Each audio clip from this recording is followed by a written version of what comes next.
Hi guys, how you doing?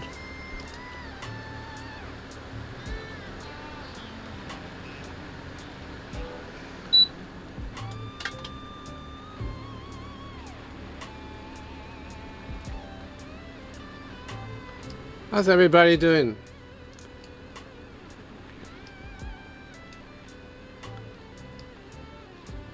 Hi Lam. Hi Brian. What guitar is that? Which guitar is that?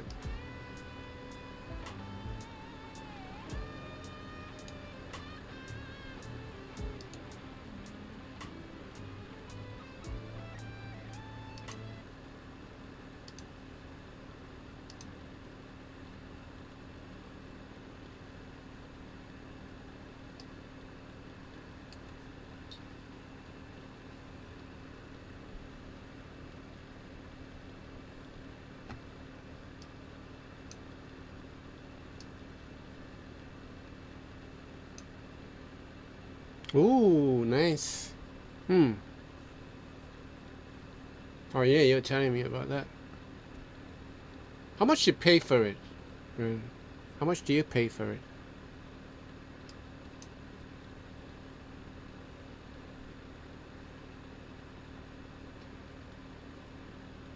I'm just gonna wait a while until you get more people in, and I'll probably start what I need to start tonight.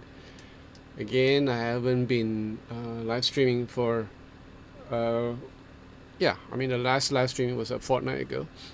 Mm. Hi, Jonasu. You you're in work. You're at work. Okay, nice. How's the airport? Is it really quiet now in all the airports? Because I know that in Singapore the airports are really quiet. Fact is, the Singapore Airlines have actually laid off about, well, I think quite a lot of stuff. Yeah. Hi, Persian. How are you? Has the storm hit yet? I'm all groovy. Okay, Brian. Wow. All right. Okay, that's not too bad. 120 pounds. Euros or pounds? Is that euros? Oh, that's pounds. All right. Okay. Extremely quiet. I figure.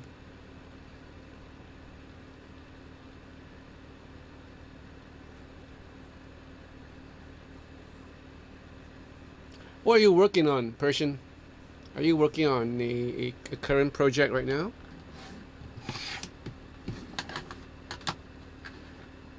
Nice, Lam. A Lubit LCT 240 Pro.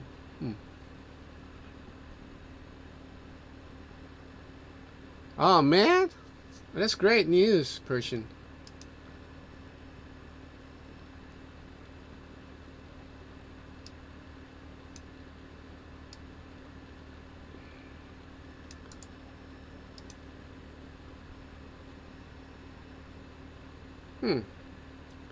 The Lubit LCT 240. Okay, it's sold here actually from this company, local company called Cytomix.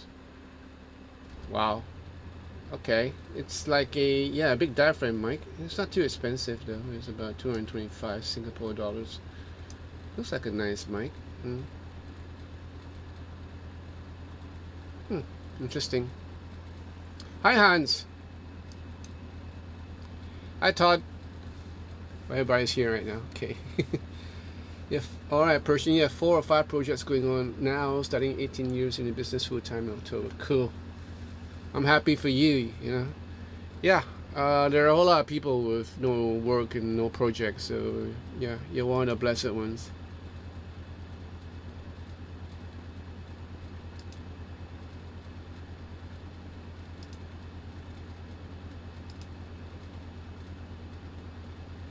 What are you building? I lost you. I lost you, Lam.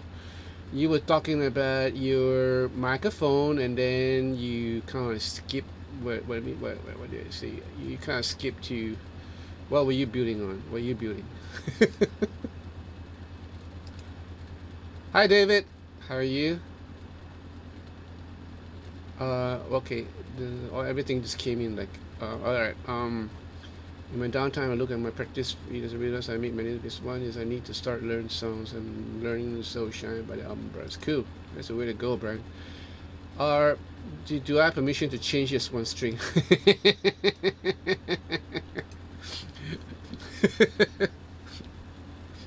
Oh, Todd. Hey, you do whatever you want, honey. Hi, Famer. How are you? Ah, yes, you are blessed. Persian, you are blessed. I was talking to someone this evening about how things turn out differently for certain people, and I've seen a couple of guys who are struggling and who out of desperation has found something else to do, which I think is great, because I don't believe in just sitting down hoping for the best.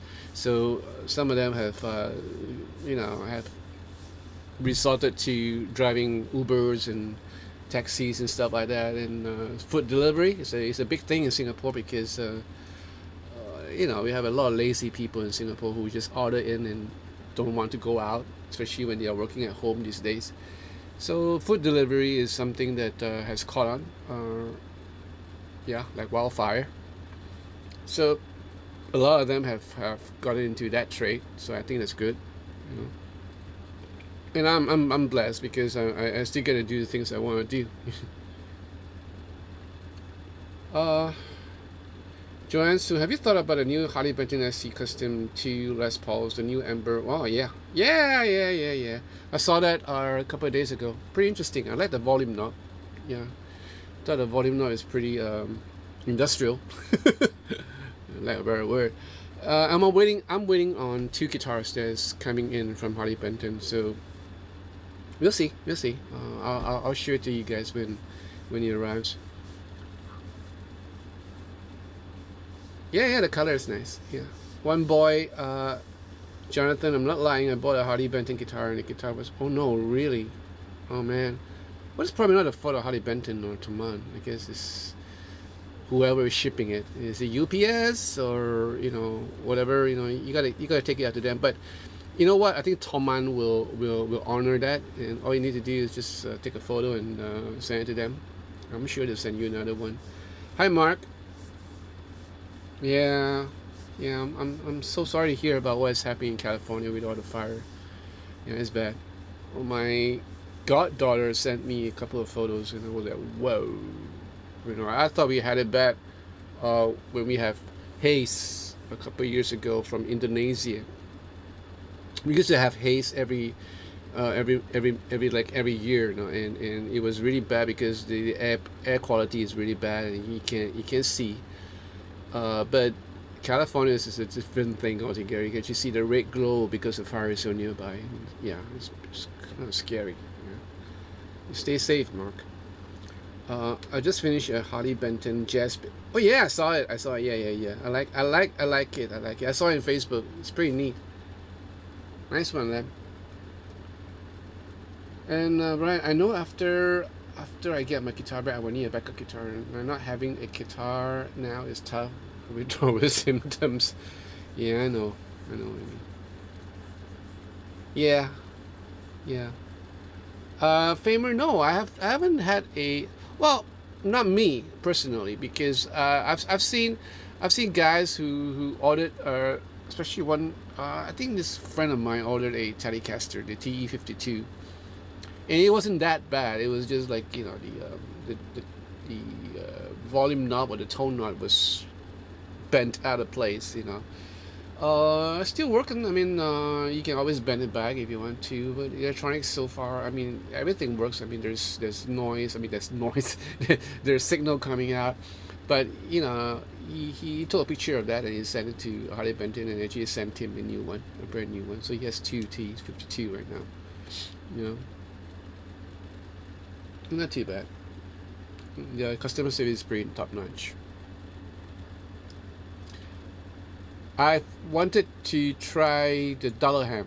In case you guys don't know what's a dollar ham. A dollar ham is actually a sort of a hitless guitar. Pretty interesting. So I've requested for that and a Amarok.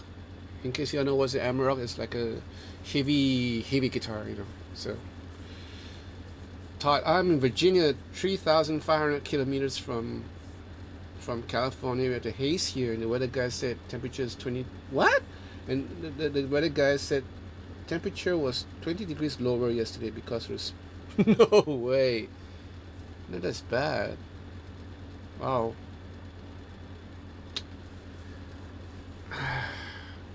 I guess this fire in California is like happening almost every year too, right?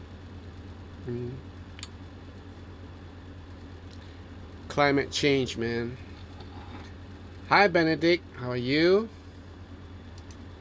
It's 12:10 and you're not in bed. Good going. I can see that Benedict is a Singaporean, so well, he might be away. I don't know, but I don't think anybody's away at the moment, so he should be in Singapore.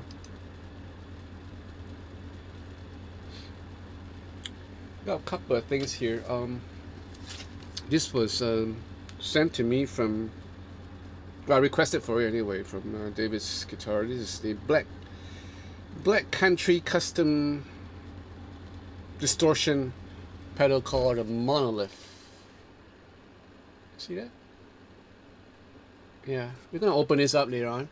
Yeah, and see what this is all about. Pretty interesting. You get a color correction correct. Okay. Or do you ever have a Steve Vai guitar style Pierre, or would you ever think about getting one, or are you a shredding days behind you? Well, it's not really behind me, but I'm not really a fan of guitars with too flat a fret radius, you know. And I understand that the Ibanez, even the JEMs, are really flat fret radius. I somehow don't feel comfortable with too flat a radius. I'm still a sucker for 9.5, and you know, I think the most I could go is probably 12. You know, yeah. I don't know. We'll see how it goes. True Blue Top Cat. All right, you're from Tennessee. Hi, welcome. Right. I'm good. Hope you're well too, Benedict. I'm in Singapore. Yes, I have a very bad body clock for a student. Join the club. Yeah, I was out cycling yesterday. I'm gonna play a clip if I can. This is what's happening, but I gotta turn off the sound. Where is it? It's okay. Gotta turn off the sound because there was some music playing, and I don't want to get this this live stream. You know, just hold on. Display capture. What do I have here? Okay, so I'm gonna play this clip to you for you. All right, this was like, you can tell from the time is about 2:10 a.m. Yesterday morning. I took a ride, and it suddenly storm came in. It was like windy and it was pouring like crazy. And I took shelter and I tried to cycle back, you know, but it was just too cold, so I didn't want to catch any pneumonia or anything like that. So I decided to grab a taxi back. Yeah. So it's a pretty embarrassing because, you know, you're grabbing a cab and we are out riding and you're grabbing a cab back. But, you know, there's just no way I could cycle back. It was just too darn cold. Yeah.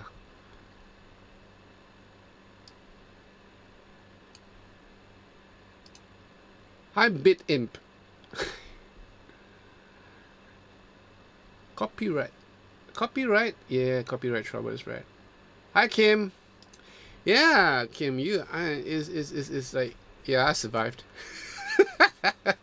Yeah, at my age, you know, you don't want to take any risk. Yeah. So I'm gonna open this up later on. There's another one here. I don't know what is this. This is Y'all know what it is? This is a camel toe.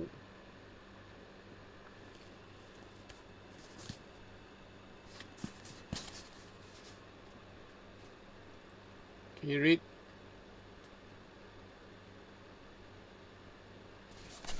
Hi, Blues Valerio. Valerio, how are you?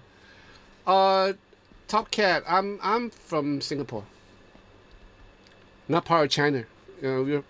Singapore is an independent country at the tip of the Malaysian peninsula. So yeah, I'm in Singapore right now.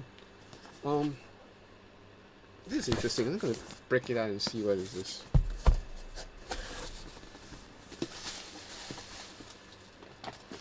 Oh, nice. You got a sort of a batch. So this is from Dunlop, I guess. Ooh.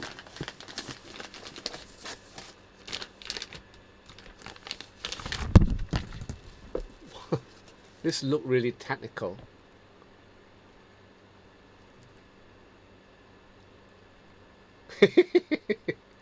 I know, Valerio. I know it's hard. Yeah.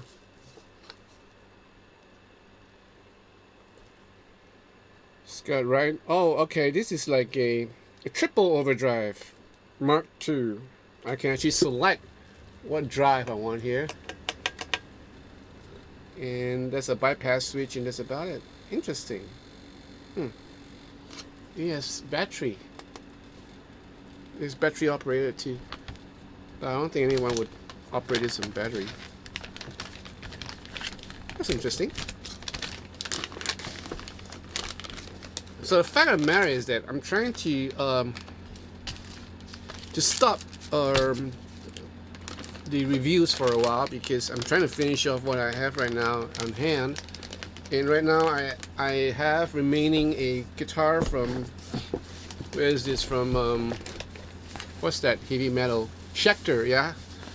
I have a Schecter. I still have one Schecter to review and 2 of these effects, and then I'm done. So after that I will take a break because I have to go back to work. I have to start arranging my songs and commence my work as a producer because I've been like sitting on my ass for too darn long. The thing is that because I was thinking there's no need for me to kind of like rush through the project because singers can't come in and sing anyway. So because of the COVID-19, but now I have 2 songs to arrange outside the project, so I need to start work on that, and let's see how it goes. So yeah, I was thinking of taking a break.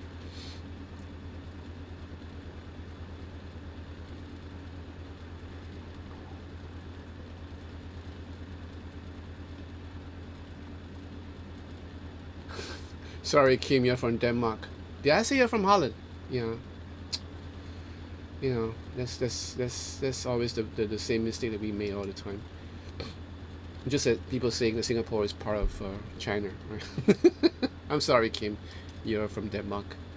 But, yeah, those are funny looking buttons, right? Andrew, how are you? You love the way the Amarok looks. Yeah. I was kind of like, wow, that guitar looks slick, like a sports car. We'll see how it goes. Todd, we shall keep John innocent on this one. What you guys talking about? Have you ever tried a dumble pedal? You know what? I have my eye on that, so I don't know. We'll see how it goes.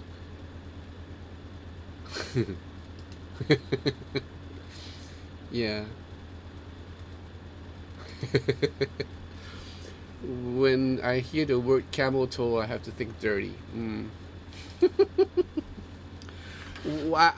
When I see Camel, it reminds me of the cigarette, the Camel brand. Where's the other cap? Oh, this one, right? So, okay, gonna break this out. To be really delicate about this because it's brand new, still in a shrink wrap. So how do I go about this?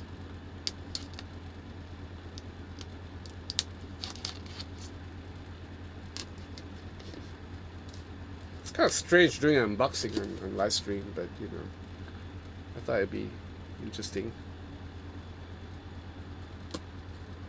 Don't want to scratch the what you call that, the box. There's a box in it. It's a nice aluminum box in it. Oh, here it comes. Ooh. It says handcrafted in the UK. Hey, hi Alessandro Babette. Come sta? Tutto bene? What is it? Is it Buonasera or Bonjour or what? I don't know. Is it afternoon or morning? Hi Chris, how are you? Well, you're up late.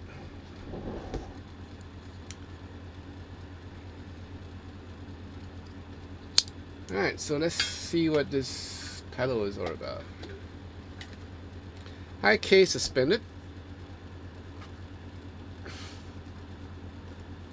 Oh yeah, oh thank God for that. You know, hitting like, whoa, what's this? 16,000 right now, over 16,000 subscribers. So thank God for that. First, oh, nice case. Check this out. Talk about packaging, man. This is like Apple standard. Yeah, I remember you told me that you changed your name. It's cool. What's in here? Oh, okay. And you have a instruction manual in it. Interesting. So this is how the pedal looks like. You know, pedals to me are like candies, you know, and I just like looking at pedals. I always love pedals, just that I don't play with pedals anymore because it's too much focusing to be doing on a pedal board. Like, you know, this goes here and that goes there, and you Velcro that, and you have the power supply, and you have whatever you have, and then there's a switcher. And just too much things going on for me, and you know, the chances of each and every component failing is always there. Like, you have beer spill, or you know, someone tuck a power cable, someone tuck the small cables, right? The connecting cables, and you know, all sorts of stuff. So I just kind of like, but I always love pedals and exotic pedals. I understand why people are so much into exotic pedals, because they are like, you know, nice. Oh wait, this is from Langley. Huh. Interesting. So this is from Langley? Okay. That's nice. Okay. You're going to hear how this bad boy sounds. So what is this? You have a switch between D1, oh, Distortion 1, Distortion 2, and Overdrive. So there are 3 modes. Almost like that camel thing. The camel pedal. Interesting packaging concept, right? Like I said, very Apple. So it's like breaking an iPhone.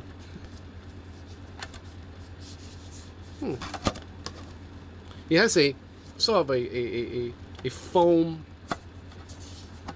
cover over here, right? So protects the unit really snugly. Nice. Top points for the packaging. Just have to wait and see and hear how the unit sounds like. Okay, 2 unboxing done, so we're gonna see and hear the reviews. Alright, so where are we?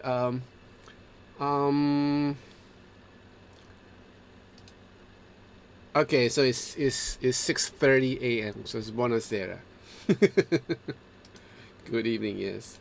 Benedict, yeah, it looks cool, right? Thank you, Chris. Yeah. Well, let's see. We'll see. Yeah, nice, huh? How to play guitar in 10 lessons? Yeah, you wish, Sandra. I agree. I just used my Fender Mustang, all ready to go. What's that? What were you talking about? Oh, okay. By the way,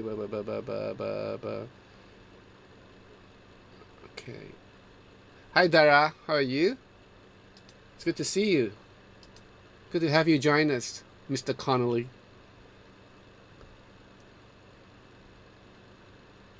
(108). Good morning. Good morning, 108. Where are you from, 108? Have you all seen the oh, thank you, Chris. Thank you so much. Since Chris said it, there's a super chat thing and a super, what is that? A super whatever super thing you have there.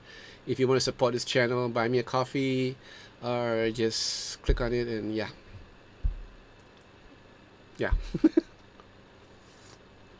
So thank you, Chris. Have you all seen the last video I came out with? Or the last videos, the recent videos that I come out with. So if there's any question or any comments, yeah, you can say it right now to my face.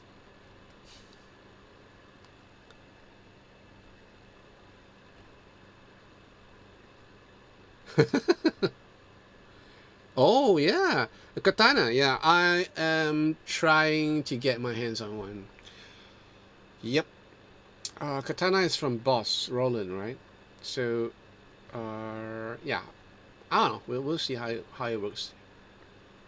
How it works out, because I've heard so much about the katana. So, you know. 108, you're from Romania. Wow, cool. My cycling jersey, not this one. You know, my cycling jersey from, what's that brand called? You know, what's a famous brand that, you know? Yeah, they're made in Romania. So by the way, that's the only experience I have in Romania. Although I really want to visit Romania. You know, I think it's a nice place. Ah, yeah, Chris, the Headway. Yeah, it's a great guitar. You know, I'll be impressed by. I only reviewed like 3 of the guitars, right? And I'm impressed with every one of them. Yeah, they're real well made and sound good. I was given this site, Tonepedia, to check out pedals and their sounds with guitar. Yeah, nice. Yeah, Andrew, you know, I can't tease y'all with the Evertune bridge, but I was like biding my time, because I'm going like, this guitar there's a need for this guitar to be set up properly in order to play it, you know, in a way that is meant to be played, because I found it actually was too low at the Evertune, and you know, and just need to get to know how it works, and you know, so we'll see. Probably in a day or two. Yeah, I'll probably get down to it. You know, the other guitar that I reviewed, the green one, the ESP. Yeah, that snapper. It was a great guitar, but you know, it took me a while to set up properly, because the guitar came in with all 5 springs on the tremolo system, so it's like the tremolo bar is like dead set, right? It just flush. So I have to kind of take out the springs and intonate the guitar a bit and to make it playable. Yeah, it's a sad thing that the tremolo arm is just too low. You know, so like I say in the video, you know, it'd be good to have like those little springs that, you know, we buy for our Fender guitars with the tremolo, with the traditional tremolo bridge. Which is a good thing, because that only happened to me only one time, because of my Fender made in Japan Stratocaster, which I fitted a vegatrem on it. So that vegatrem solved a whole lot of problem. Which, incidentally, talking about vegatrem, y'all want to see the guitar, in case y'all haven't seen the guitar yet? Where is the guitar? It's here. Yep. So this is the vegatrem, right? And that solved a whole lot of problem for me, because now the bar is like so high, right? There's no way it's gonna touch anything, no volume up. And the thing about this vegatrem is because of the quality of the arm itself. This is like a Floyd Rose sort of arm. You push and then you screw in, and then you can kind of adjust what the tension is like. And I find that to be really useful. So the thing about a vegatrem is that I'm so impressed with this this unit that I requested for another one. You know why? I'll tell you why. I'm going to show you why I needed another vegatrem.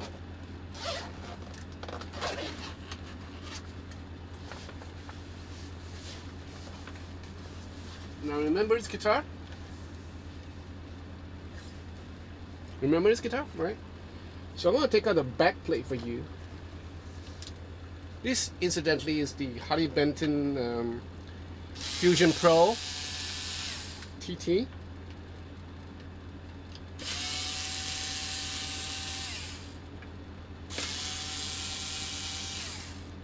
Bear with me.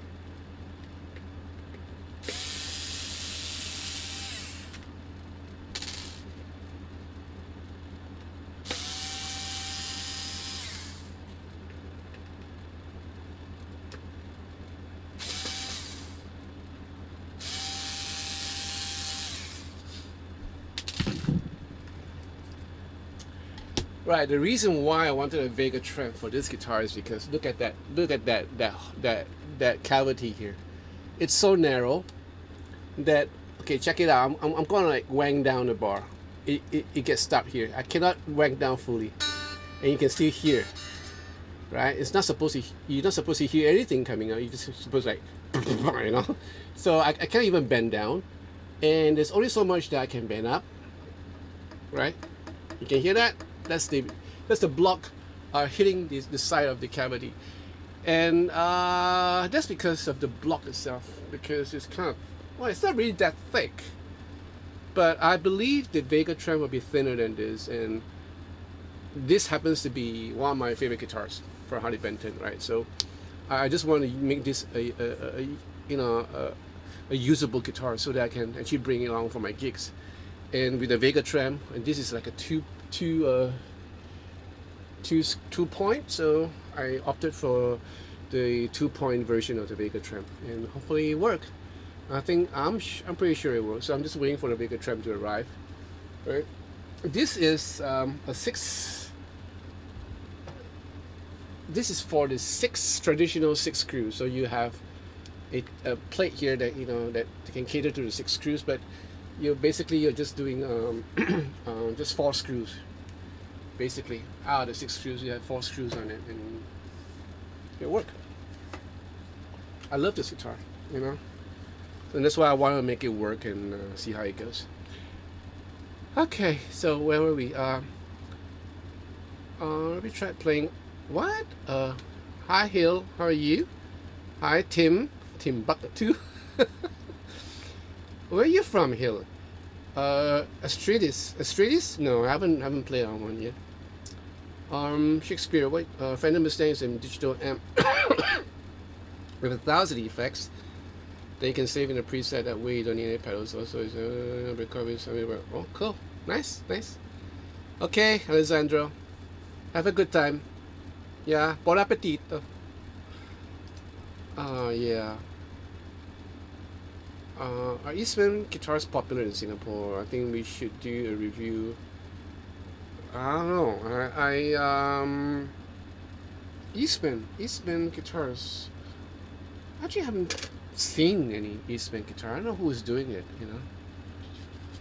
Hi, Hurricane Moon. I'm good.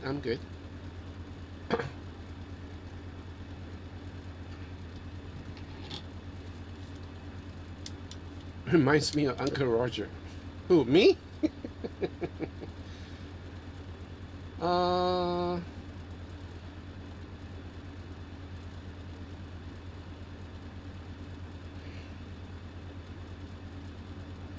Are you gonna try to install the vegatrem? Yeah, I did it on my white strat. Actually, basically did the installation myself, so it's easy. It's a no-brainer. Pardon me while I just put this back, screw this back. It's easy taking it out, because putting in.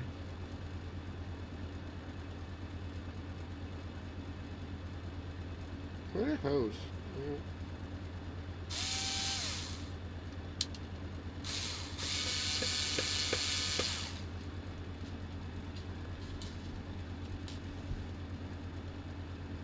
Okay, 108, you take care. I have a guitar. I like to install locking tuners on, but I'm too chicken to even do that, Andrew. Oh my good lord, Andrew. It's easy. I kind of like install like, I don't know how many, I can't really count locking tuners on my guitars. I had it. I bought a set of locking tuners from Toman. I had it fixed onto my what's this, my black paisley strat, tally, and I ordered a couple of locking tuners, and I helped my friend Jeffrey kind of install them on his guitars. So it's easy. It's a easy peasy job. You know, there's no heavy stuff going on. No complicated stuff going on. So it's relatively easy. Now I have this for like what, almost a year now, I guess. 8 months. Still looks darn good. You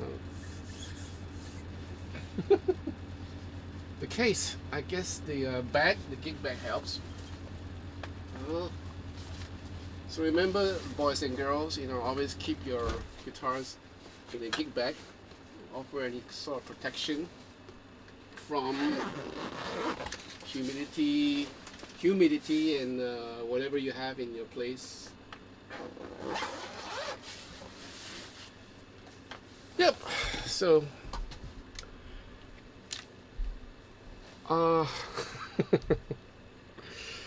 It's the Kemper still with you. Yes, the Kemper is right outside in his box. I'm so reluctant to bring it to have it sent back because I'm actually really in love with that unit. But like I said in the video, I don't need another multi-effects board. And like I said also in the video, that if I were to keep the Kemper, I would have to spend over about 2,006 plus Singapore dollars, and I have to buy a case for it. I need to buy a Mission expression pedal for it, maybe one or two, because one for wah-wah, one for volume, and that's too much hassle. So I already have my setup over there with my Helix, and I don't think the Helix is going to be happy with the Kemper right beside it. So hey, hi Pooh, how are you? John Thomas, hi. What's my desert island guitar? It's either the Comanche or this one. This is my made in Japan 50s traditional strat. Everything is stock except for the vegatrem, you know. I'm gonna get a HP 42 signature next month from Toman. You'll be my first P90 guitar. Awesome. Nice. I'm gonna try. Well, I'm gonna have a live stream actually next on October, I guess. It's on a Yamaha, and we're supposed to play.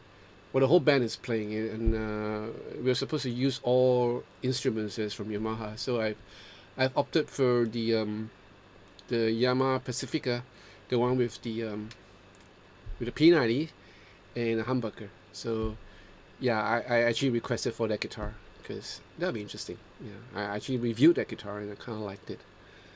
Hi, Pix. What?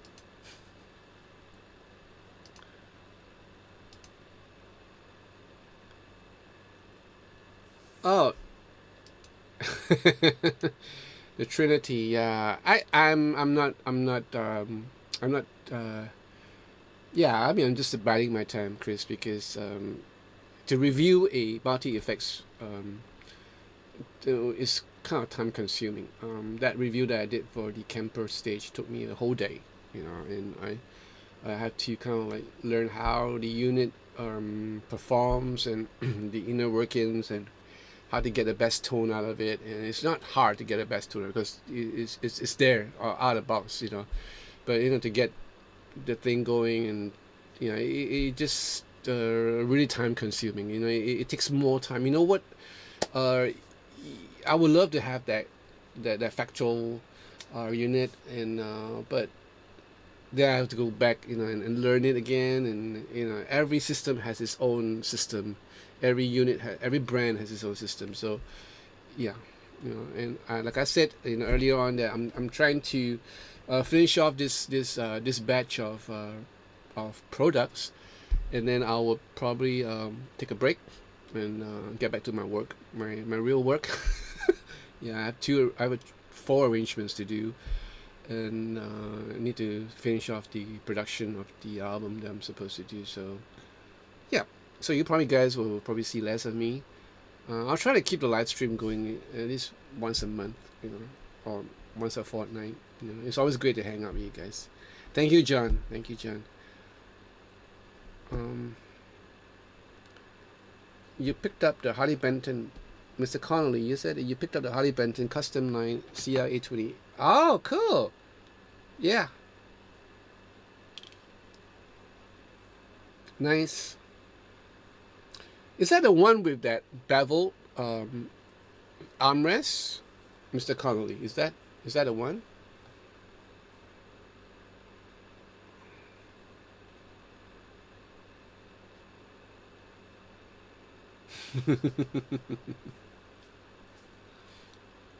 Yeah, I like Hannon. I like Hannon's her channel.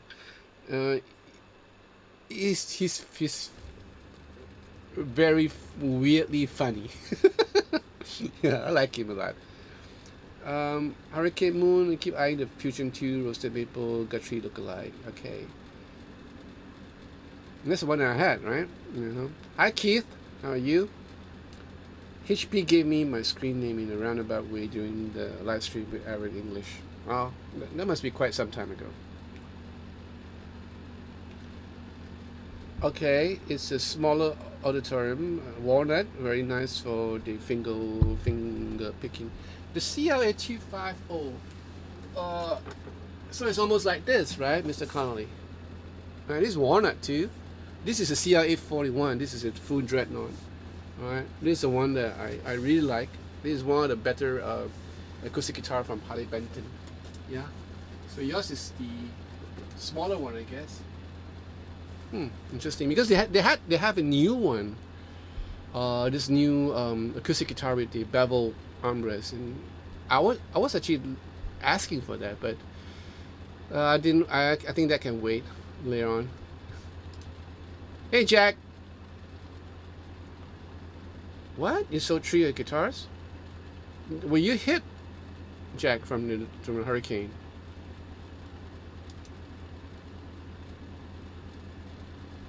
Yeah, I agree. It's nice. Mean Palm. You're jumping on the Harley Benton bandwagon as well, getting a Fusion to HSH. Okay, what do you recommend for a replacement set of pickups? It's up to you basically, because you could do Seymour Duncan's, the what's the other brand? Okay, short-term memory loss. What's the other brand? DiMarzio's. You can even stick in if you had the funds, you could probably stick in a Fluence. That'd be interesting. Yeah. So there are a whole lot of brands and types, and you can even go for EMGs if you want. If you're into that. Or I can't possibly tell you what's the best combination, because your ears are different from mine.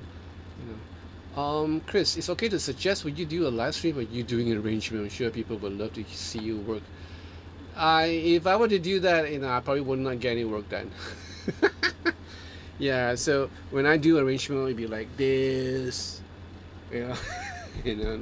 playing stuff, and I'll be like, that's how I work, because I'm not really yeah. So it's gonna take me forever to finish an arrangement, and to know that you're on camera it makes things even worse. There's not my kind of thing. Unless maybe one day I kind of like do a sort of video explain how I go about doing an arrangement. Yeah, that day probably I might just show you guys. Orient Quest. What's this? Where were we? Very, very playable. I'll bet. Yeah, Mr. Connolly. I think this is gonna be nice. Weirdly funny is the perfect description.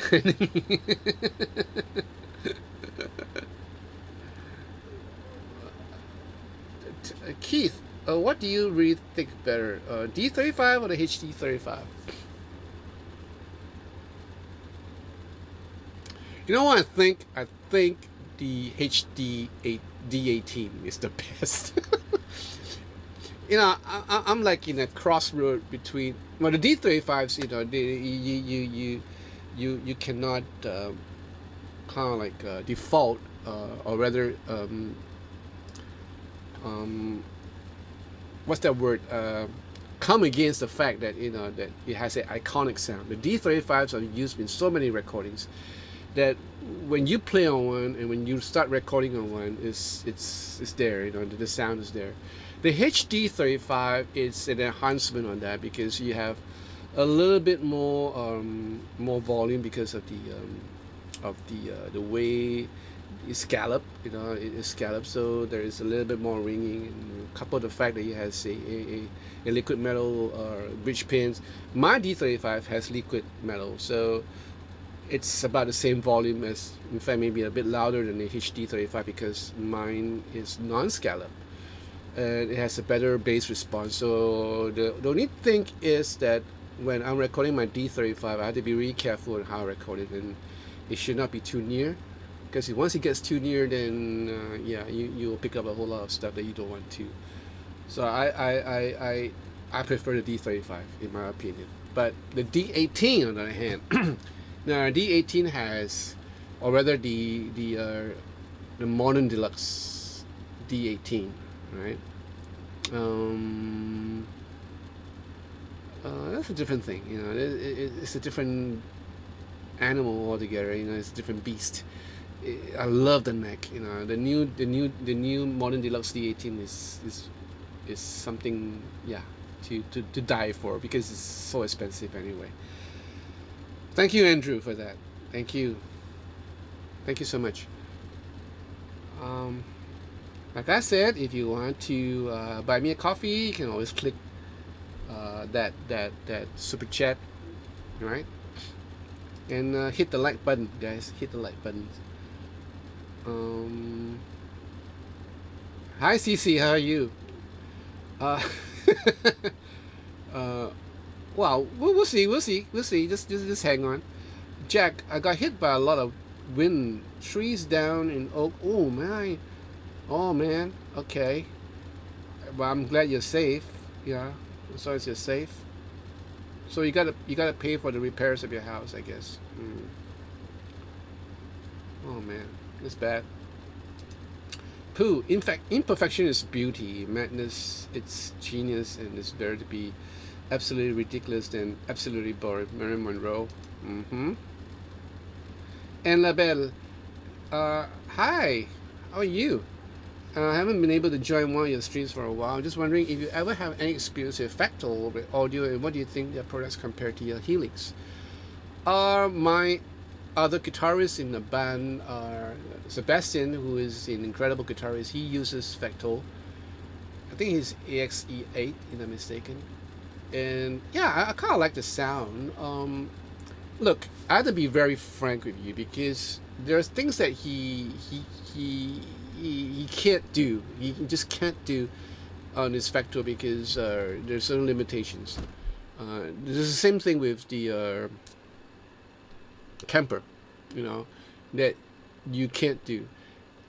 And there's some things in the Helix that you can't do. So there's always limitation in each and every unit. It's just a matter of choosing the unit that works for you best when you're doing live. For me, I've heard the Fractal. I've heard the Kemper. Well, I haven't played around with the Fractal really in depth, like what Chris has suggested. Yeah, maybe one day I will get down to it.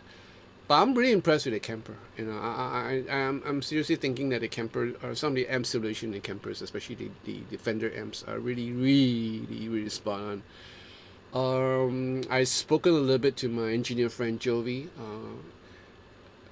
And he told me that, which I agree, he says that the Kemper has a little bit more of the low ends, the low mids, which comes really close to how a Fender Deluxe amp would sound mic'd up. And I don't know about Pershing, because Pershing is a great engineer. He's here, so I don't know what his view, his point of view is. So if he's still around, he might just want to give me a little bit of his interpretation on how, a Fender Deluxe should be mic'd. So he was saying that the Kemper sounds more lifelike to the mic out sound than a Helix. And I tend to agree with him, because I was really liking the sound of the Fender Deluxe on the Kemper. But on the flip side of the coin, there are many things that I can do on the Helix which I can't do on the Kemper. Like the time-based units and stuff like that. I kind of like almost endless possibilities of having stack time-based units upon one another. And the fact of the matter is that I can't get the IRs, the impulse responses, to work on the Kemper live, on a Kemper stage, which I can have it happen on the Helix, no problem. And the IRs are really good, so that's something that that you have to decide, which one to go. And ultimately, in the end, it's just about you and your preference. Okay.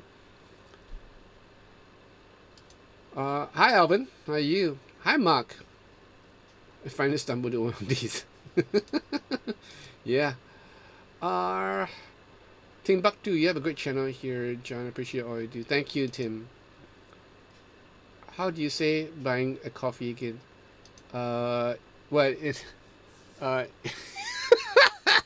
In Singlish, what did I say the last time?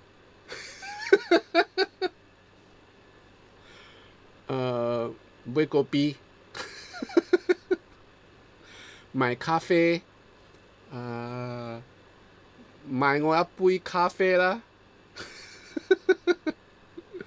Yeah, well, I mean, there's so many ways to say get me a cup of coffee locally. All right, Pooh, you take care, Pooh. Hi, Gunther. How are you?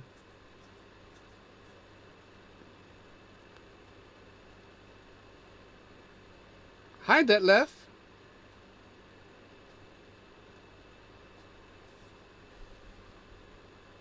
We have a way to order coffee locally, right? In the States, Europe, you probably, like Italy, all you need to go to a coffee shop, and you can choose between the cafe latte, cappuccino, espresso, macchiato, americano, ristretto, cafe doppio, and all that. You can have all your shares in Italian, right? You head out to the North American area, you go to your Starbucks and you ask for all the stuff that you want. In Singapore, you have a whole lot of variations to order coffee for. You have the coffee black, which is kopi o. It's kopi means coffee, right? Kopi o means just black coffee without sugar, without anything. No. Kopi o is with sugar, okay? Then you have the kopi o siu dai, means kopi o with less sugar, right? And if you order a cup of coffee, just a kopi, and then that'll be like coffee with milk, and most of the time it's condensed milk. So if you want it to be less sweet, you have to say kopi siu dai. And you want just black coffee, just go kopi o kosong. Kosong is in Malay, it means zero. So kopi o kosong, and that's just black coffee straight up, like how most of you Americans love drinking coffee that way, right? Just straight black coffee. And yeah, that's the way you order coffee in Singapore. It's really interesting.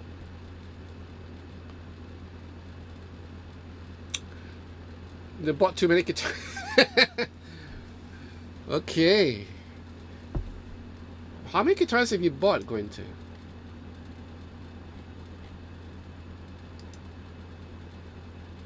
Meantime, come to South Florida for a cup of Cuban coffee. You can get a good joke everywhere, even barbershop. There's one country there's one place that I really want to go, and that's Cuba. I find there's a sense of a romanticism in that place. It looks like an interesting place to go. I haven't drank a cup of Cuban coffee before. No, never tried. I should try one. I tried the Indonesian coffee, which is really strong. We call it Japanese coffee. It's really nice. I tried the Vietnamese coffee, which is really interesting. Really nice with the condensed milk and all, with a filter thing. And that's just pretty interesting. Yeah. Orion, what's your favorite kopitiam? There's so many coffee shops in Singapore. I don't know which one's my favorite. After a while, they all taste the same. The local coffee just tastes very different from Starbucks. It just tastes very different from the Italian coffees. It's just a bit stronger. I remember when I was young, my dad would bring me to a Hainanese coffee shop. Okay, let me just give you a little bit backstory. Hainan is actually a state in China where a lot of immigrants came from in Singapore, and they would come out from this Hainan state in China and come over to Singapore back in the 40s, 30s, sometimes even the 20s, 1920s. I'm talking about in 1920, okay?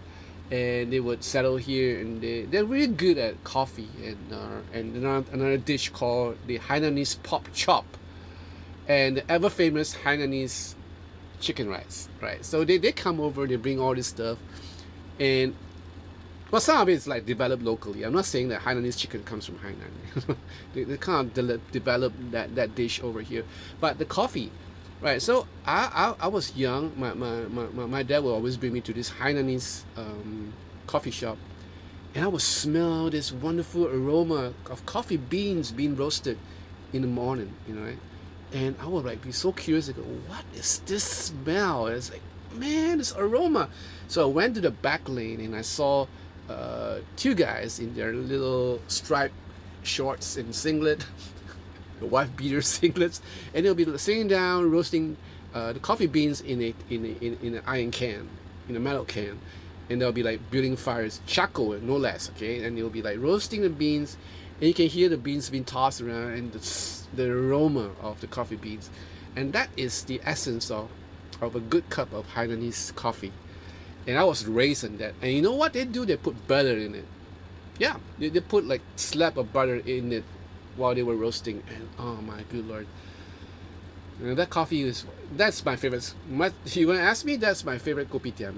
It's in Arab Street, and I don't think it's there anymore. So yeah, that art of making coffee is maybe lost forever. I don't know, but I hope someone just kept the tradition. Nah, coffee.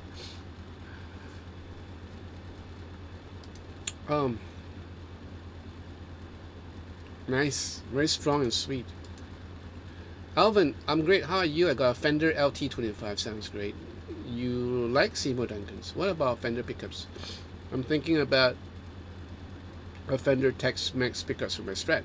They're great pickups. Yeah, the Mexican. Yeah, they're great pickups. I tried one before and I kind of liked it. Good so Horan that left Hoffe du Bits about the Dabbit.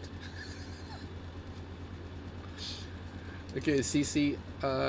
No, I haven't tried that Indonesian poop coffee. I know what you're talking about. Nah. There you go, Andrew. Turkish coffee. That's another one I haven't tried yet. Yeah. I do love a strong coffee. The rice from the dripping is so good. Yeah, making me hungry now. So, I don't know if I'm wrong, but Jack is here. So Jack has been hit by the hurricane. I just hope everything is fine with you, Jack. I'll pray for you later on. But can someone explain to me about thunderstorm? Do they go in circle? Do they go in circle? Like so I went cycling last night. So last morning, and there was a thunderstorm. So will it have another thunderstorm around the same time? Does it go in circle? Is that how weather works? For some of you guys, who's more knowledgeable than me. I'm always learning things. So like I said, so what do you think? Jack the rabbit is in a bit of a bother. What? Why? How is it so? Hurricane Moon.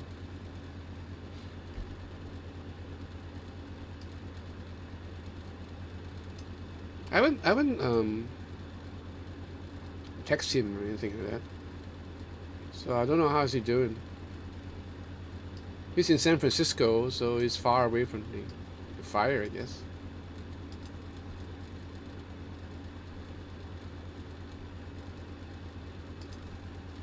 Hmm.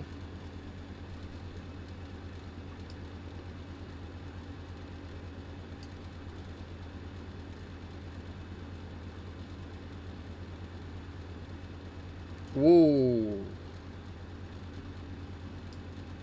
Well, that's because of the wind, right? That's because of the wind. Um. No, I don't think he's been caught in a storm. He's, like I say, it's in Frisco, so it's not too bad. Jack, on the other hand, has been caught in a storm, so his house is pretty much damaged. You know, and from what he's explaining, like, you know, how the trees are doing circles and dancing. Oh my good lord, that's the power of nature, right? It's quite scary. I'll probably be screaming like a woman. Hey, Gointa, what are you doing? You're talking in German.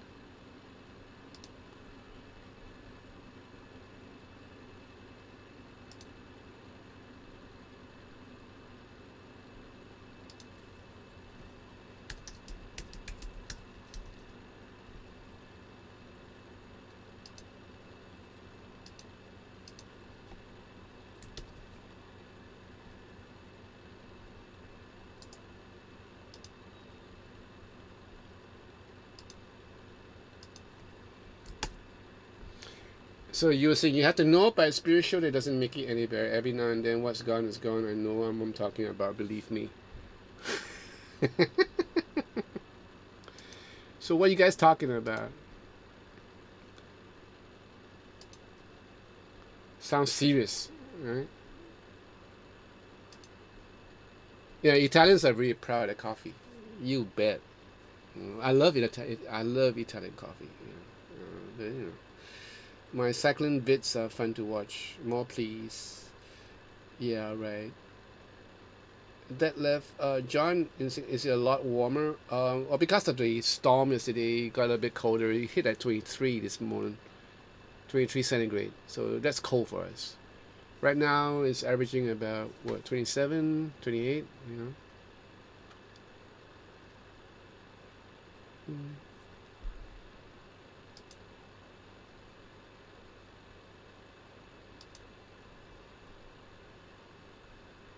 Irish coffee. I'm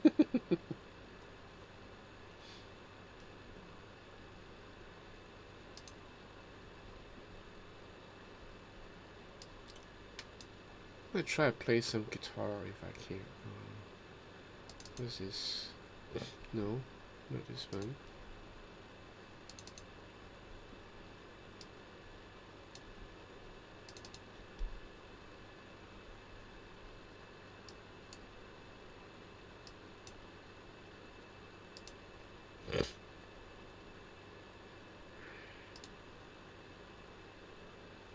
Yeah, the cat poop coffee.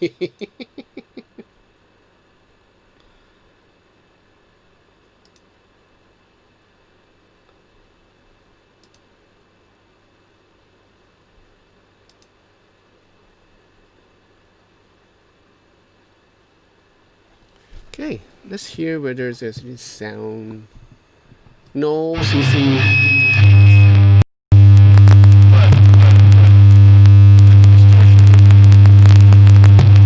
Okay.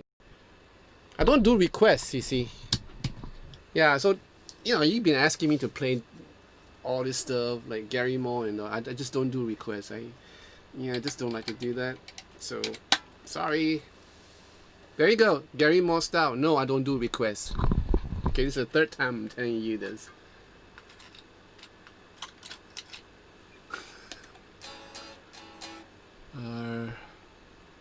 Okay, so where am I? Why is this on here? Is it loud? Hold on.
Hear me? Yeah, okay, I'm back. That's a good workout. I like jamming with my drum machine, you know. So, well, not really a drum machine. It's just there's a sort of a drum plug-in that I have in my door, and sometimes you just if I have like I'm not doing videos or stuff, but I just want to like rock out a little bit and play my guitar. I'll just play with a drummer. It's just so much fun. Yeah, but I miss playing with a band because I could just play with a drummer. You know, I could just get by with a drummer. But it'd be great to have a bassist. You know. Mm. All right. So what?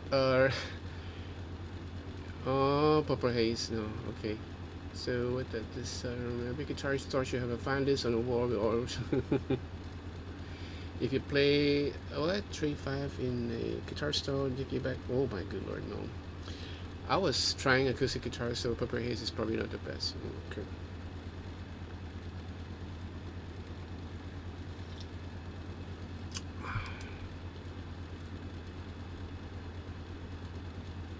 Hi Don Dick Fitch. Germany. Hi, how are you? We have a couple of our German brothers here. So there's Gointe, and I believe that left is from Germany too, you're not mistaken. Or is he from somewhere nearby? I don't know. Austria? Yeah.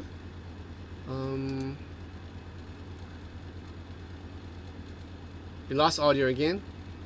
You can't hear me? Jack? Can you hear me, Jack?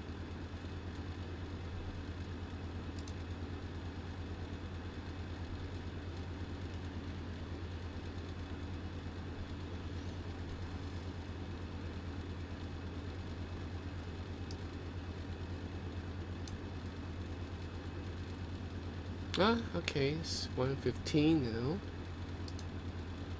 So you guys got any question?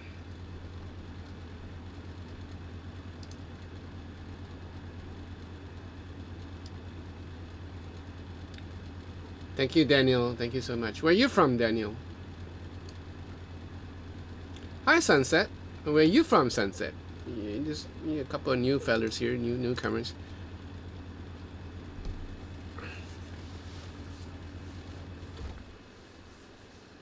Oh yeah, Andrew. I actually did. Someone sent me this sort of a program a couple of months ago. Yeah, it was just too laggy. You know, I couldn't possibly do anything. Yeah, I tried. All right. Yeah. So Daniel and Sunset Lux, where are you guys from?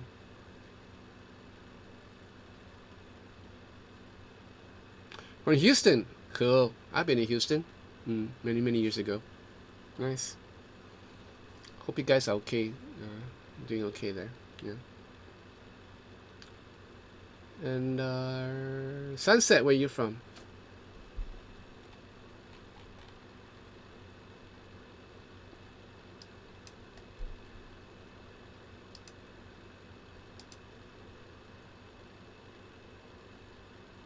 All right.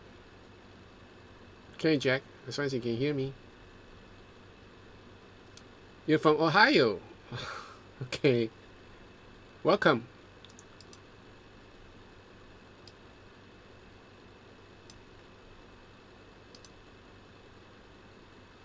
Thank you. Thank you, Sunset.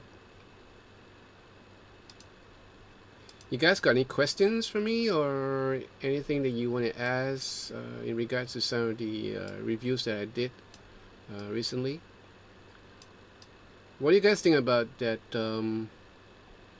Yeah, the Kemper, you know, and the last one that I just did was just a couple of hours ago. The Hitway guitar. Yeah.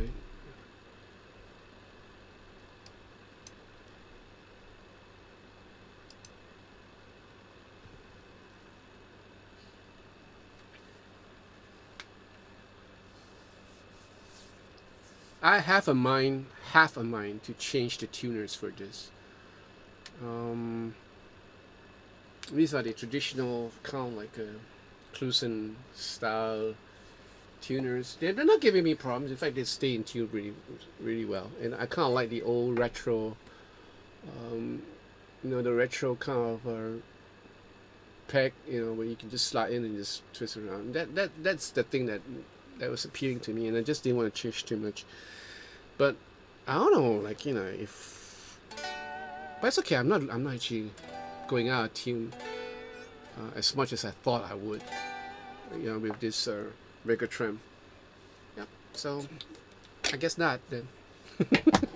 Sometimes you tend to do things that's pretty unnecessary, Okay, Alvin, I got a pre-wired pickguard on eBay, vintage 6.5, 5.3K, 5.3K. Okay. I reckon the 6.5 is for the bridge, right? I don't think I'm going to use it. There are some isolated power supplies on eBay that are not isolated, and I know you're not. There's a whole lot of stuff going on eBay that you can't possibly trust. So unless you find a buyer on eBay that sells legit stuff, then just stick with that buyer, even though that buyer might just be a tad more expensive than the rest of them.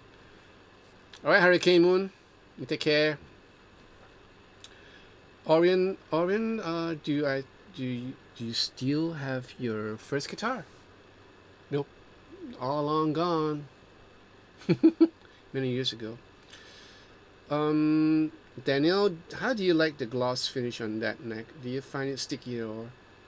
No, I find that yeah, it is kind of like you might find that it's you get stuff, but for me, I don't actually grab the guitar a whole lot, so it doesn't really matter. Or I could always file it down if I want to, because I did it to a couple of my guitars, but I was thinking of keeping that gloss on this one because it doesn't really hinder me when I'm playing. I guess it'll be a bit more comfortable, but I don't know, maybe I'm keeping this guitar for life, so I might just do it if I feel like doing it, because I just want to keep it as stock as I can. Obviously I've changed it with the the vegatrem, so it's no more stock. It doesn't matter. I love playing on this. The 7.5 fret radius is really nice and comfortable. Okay, thank you, Famer. Alvin, what I mean is that I do not trust the sellers or the cheap products on eBay because they lie. So yeah, that's right. Some of them don't, but quite a lot of them do. So I never buy stuff from eBay. Period. I rather go for local networks. We have a sort of a website here that has a forum, and then you can kind of sell your secondhand stuff, or you can buy secondhand stuff, and you can meet up with a person and go down and check it out and try it before you buy it. So I guess that's great. CC, what do you think of buying a mainstream guitar for use in Northeast? The guitar will be in much drier and colder climate. You know what, CC, it doesn't really matter because get a humidifier, like what I do. I get a humidifier in my room all the time. You can just put essential oil and stuff, and you'll be really comfortable. That's good for you too, right? But you know what? I just posted something on the community page. Apparently, Maestro does free worldwide delivery. So you can go to their website. I guess they don't have prices for the guitars, but you can always email them, and they're pretty fast. And depending on which guitar you're looking at, and they will send it to you worldwide. Or instead of depending on the other shops that does the distribution for Maestro, because ultimately in the end it will cost about the same, maybe even less. I don't know, depending on how much the shop wants to earn, right? So, but I found out because I had sat down with. I have a sit down with Hosen like yesterday, and we spoke about this, and he was saying, yeah, there's free worldwide shipping, so go for it.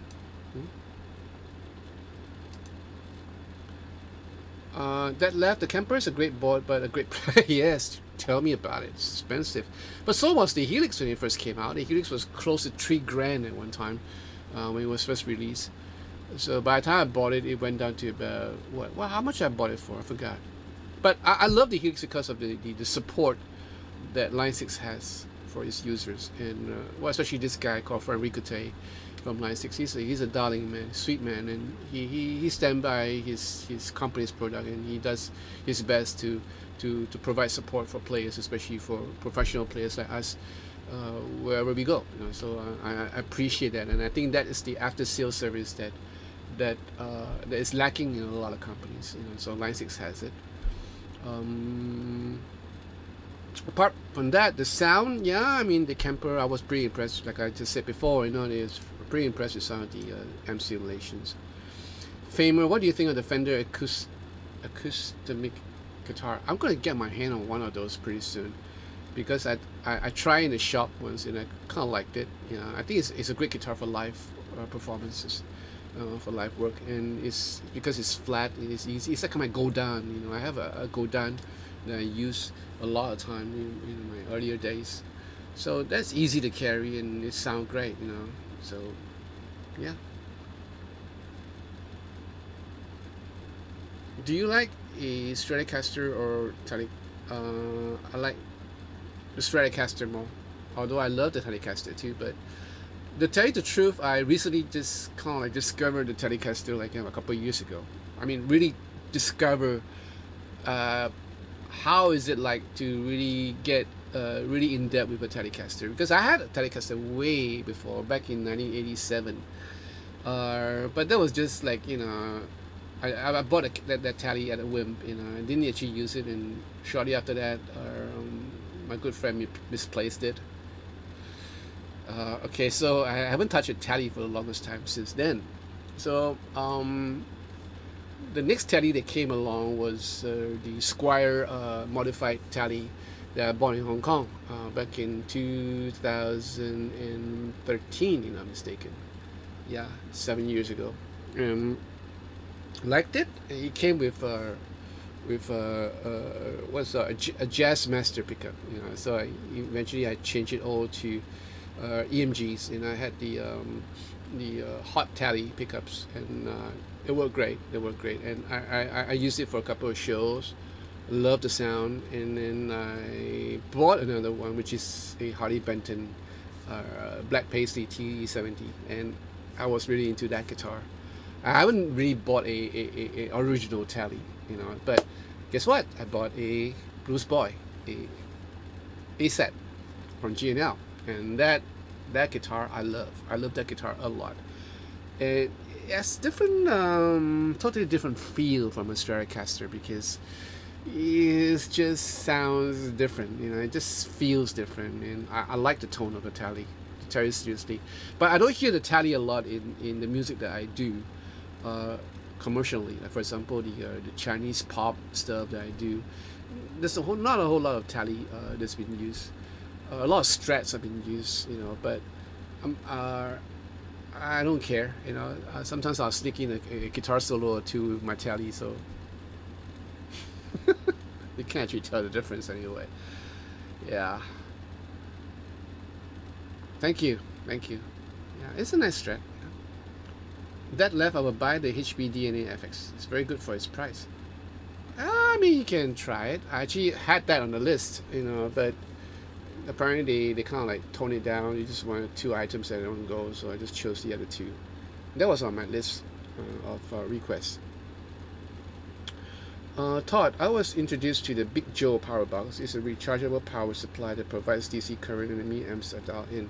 Yeah, that's great, because you're playing live, in case your power supply shorted out, you still have that power block to provide powers to your pedals. I saw a couple of those. It was nice. CC, hesitant since the guitars are made with locally sourced wood. No, you're wrong. They're not local.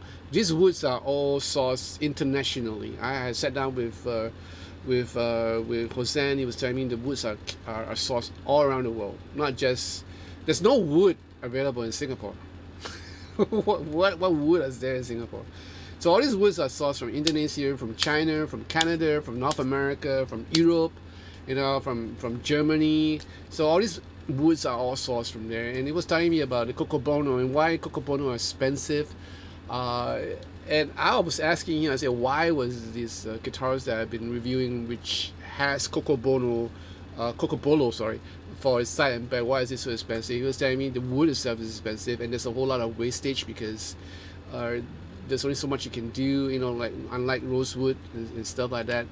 So yeah, that explains the price point. So yeah, don't get mistaken, the woods are not sourced locally. Eugene, hi Eugene. Do you prefer using the Kemper or the Helix? Oh man, I well, you know what? If I haven't got a Helix, I will probably go with a Kemper. Yeah, because the Kemper is well, the thing that gets me when I well, okay, I'll tell you the truth. When I was like reviewing the Kemper and I turned it on and the first preset that came into mind, I was playing around with it, and then I got around to the part where there is this what you call that deluxe Fender Deluxe simulation, and I go like, whoa, that sounds pretty neat.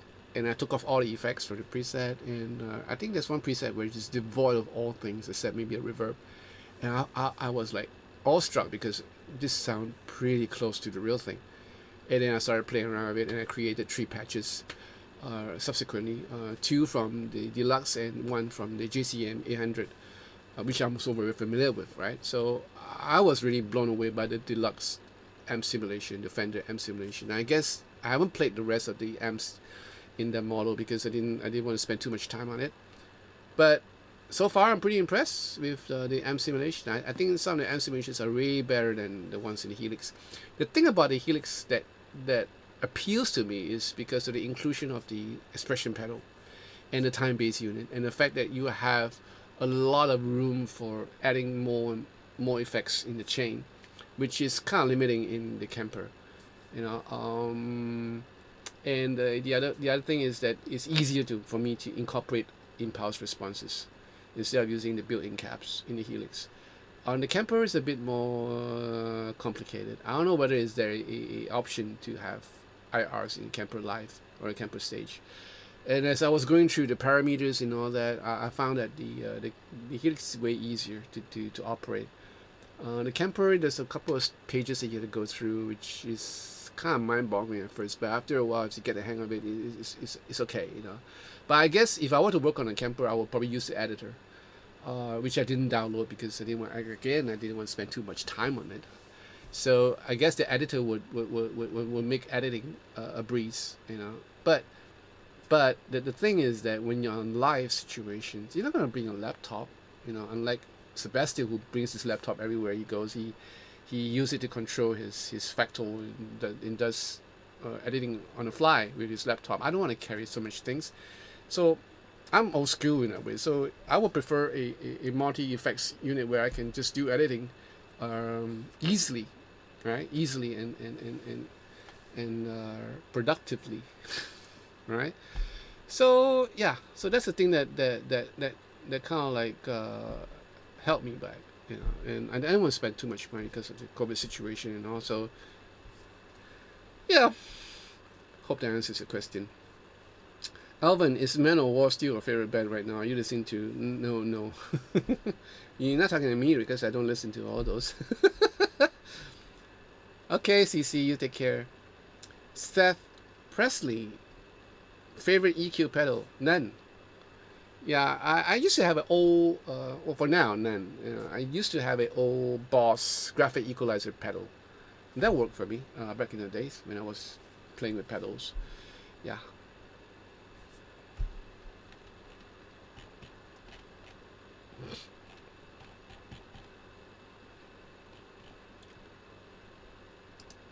God bless you too, Eugene. Okay, so who's up for a spooky story? Are those guys here, or you guys have left or gone off somewhere? Give me a hit count. If not, then I wouldn't go for the spooky stories. I'll just keep on answering questions that you guys pose. Okay, for some of you guys who are uninitiated, sometimes I kind of share a little bit of the experiences that I had when I was touring. And there are kind of like paranormal things that happen, you know, in the hotel rooms, on stage and stuff like that. But as a Christian, I'm telling you, there's no such thing as ghosts or anything like that. You know, your grandpa and grandma don't come back to haunt you. Most of these things are all from, from the devil, right? From Satan himself, because he will just instill fear in you, so you will tend to believe in all these things. Oh, there you go. Orion is the first one to say, "Hey, story time." You're like a And Mr. Connolly, oi oi, yeah. Do you have a story to share, Mr. Connolly? I guess from where you're from, there must be certain things. It's almost October, and down for a spooky story. Let me think. Let me think. Mm.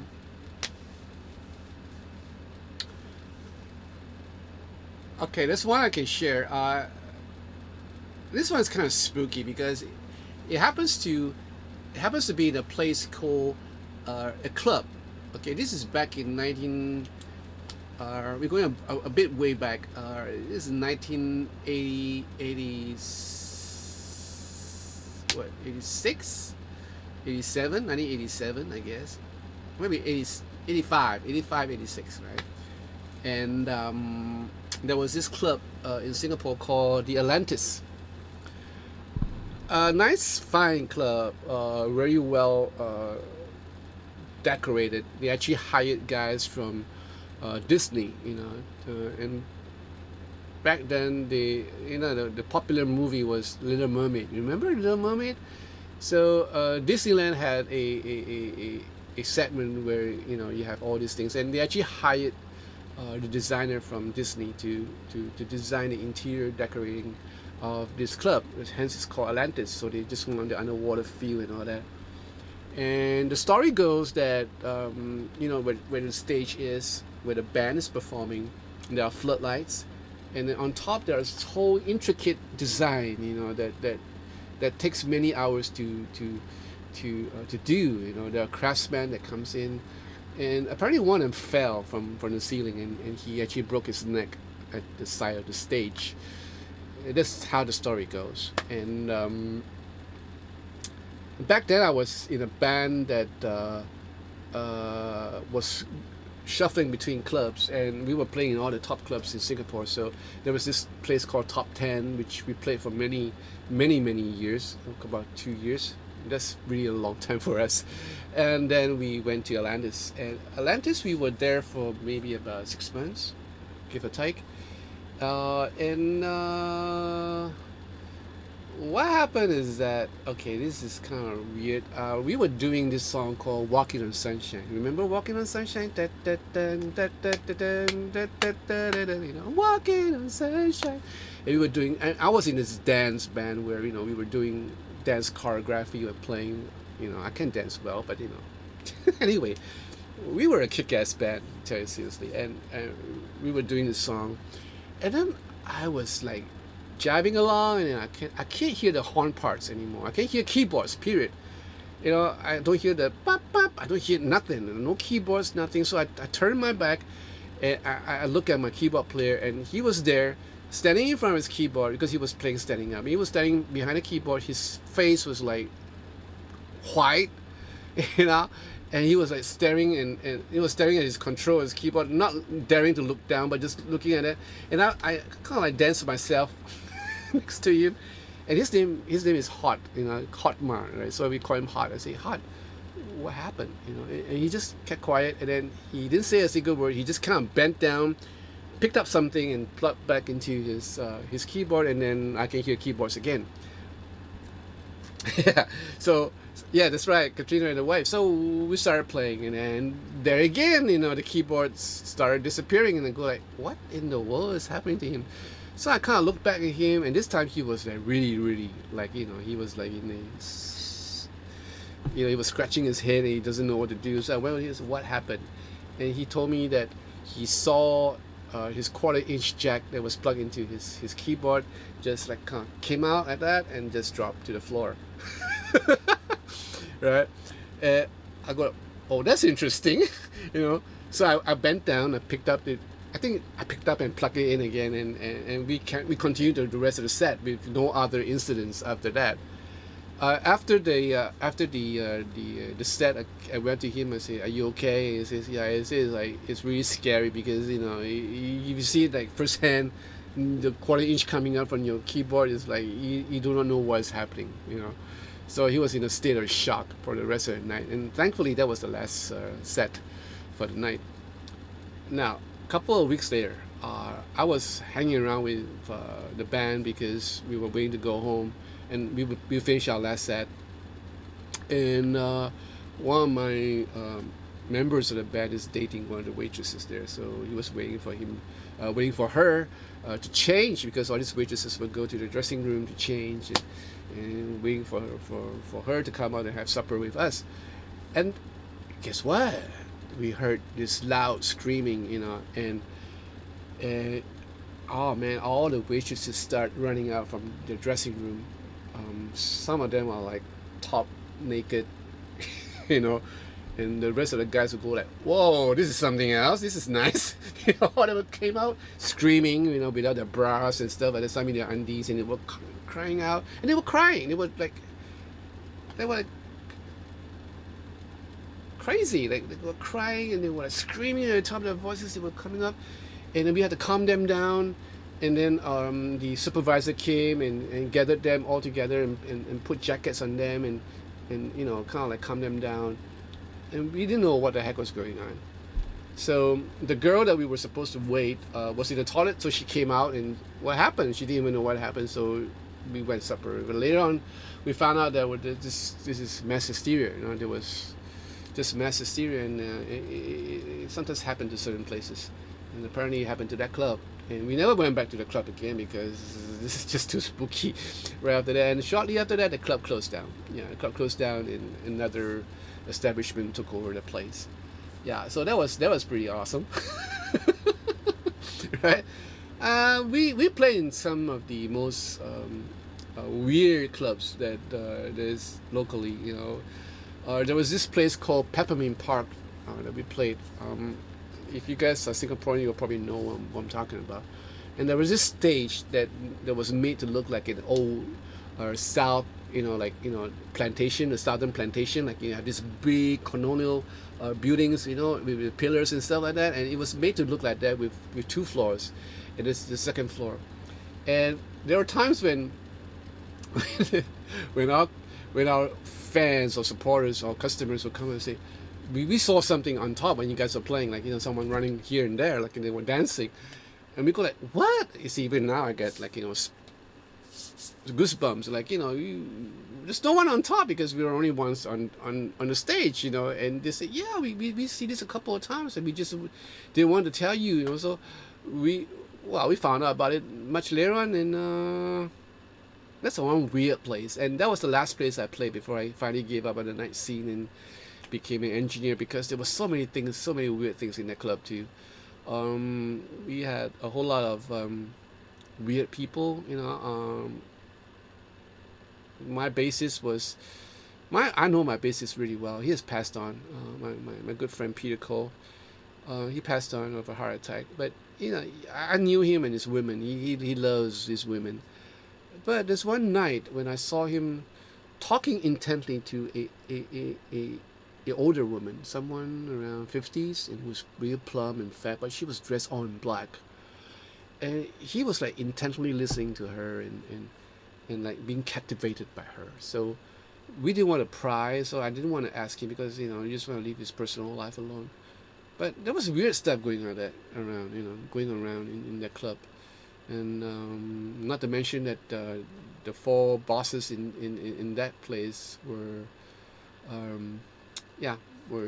homosexuals, and they kind of came on to me almost every chance they get, and I was happily attached to my wife Dora then, and I just found that this environment was just too weird for me, and that's why I quit and became an engineer right after. Yeah.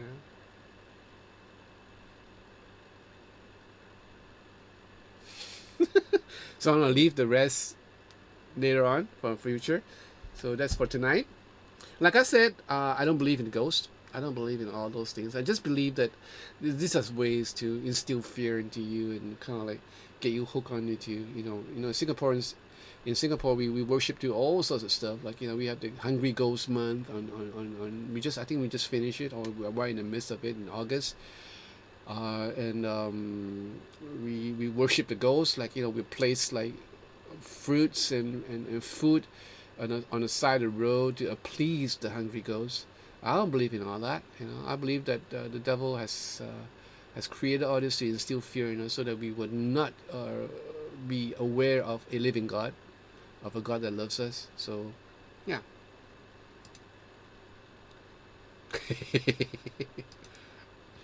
Ghosts can be the harshest musical critics. Anyway, yeah, maybe he doesn't like the song, right? So I don't know. Who is this? JJ. Quality content with good presentation and musicianship. Thank you, JJ. Tell me about it. I mean, what about you guys? Like, I guess there are a couple of haunted spaces or places in the States too. So far, no. All my travels to the States so far has been nice. God was there all the time, so I think He protected me. The hotels that I stayed in Vegas, in Atlantic City, in Mohegan Sun, in Connecticut, in places that I've been, they're all nice place.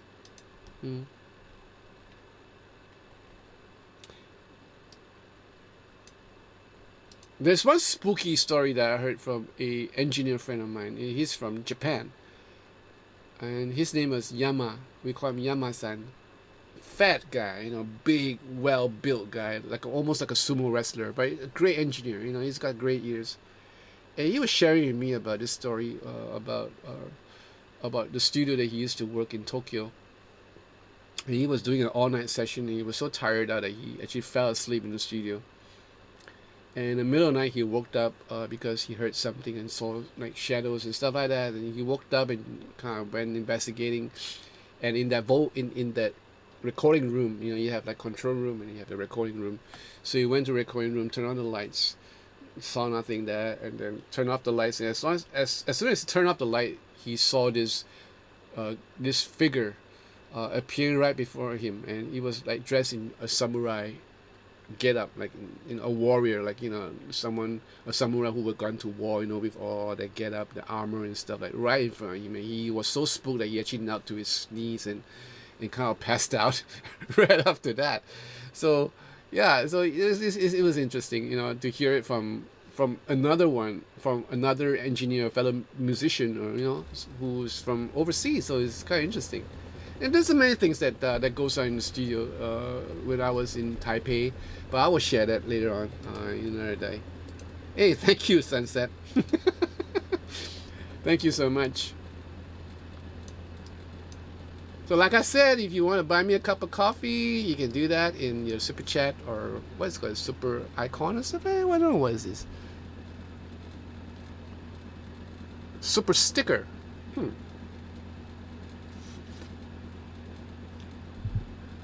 There was only one time in the US, in Florida, 1992. You saw something, you encountered something that left.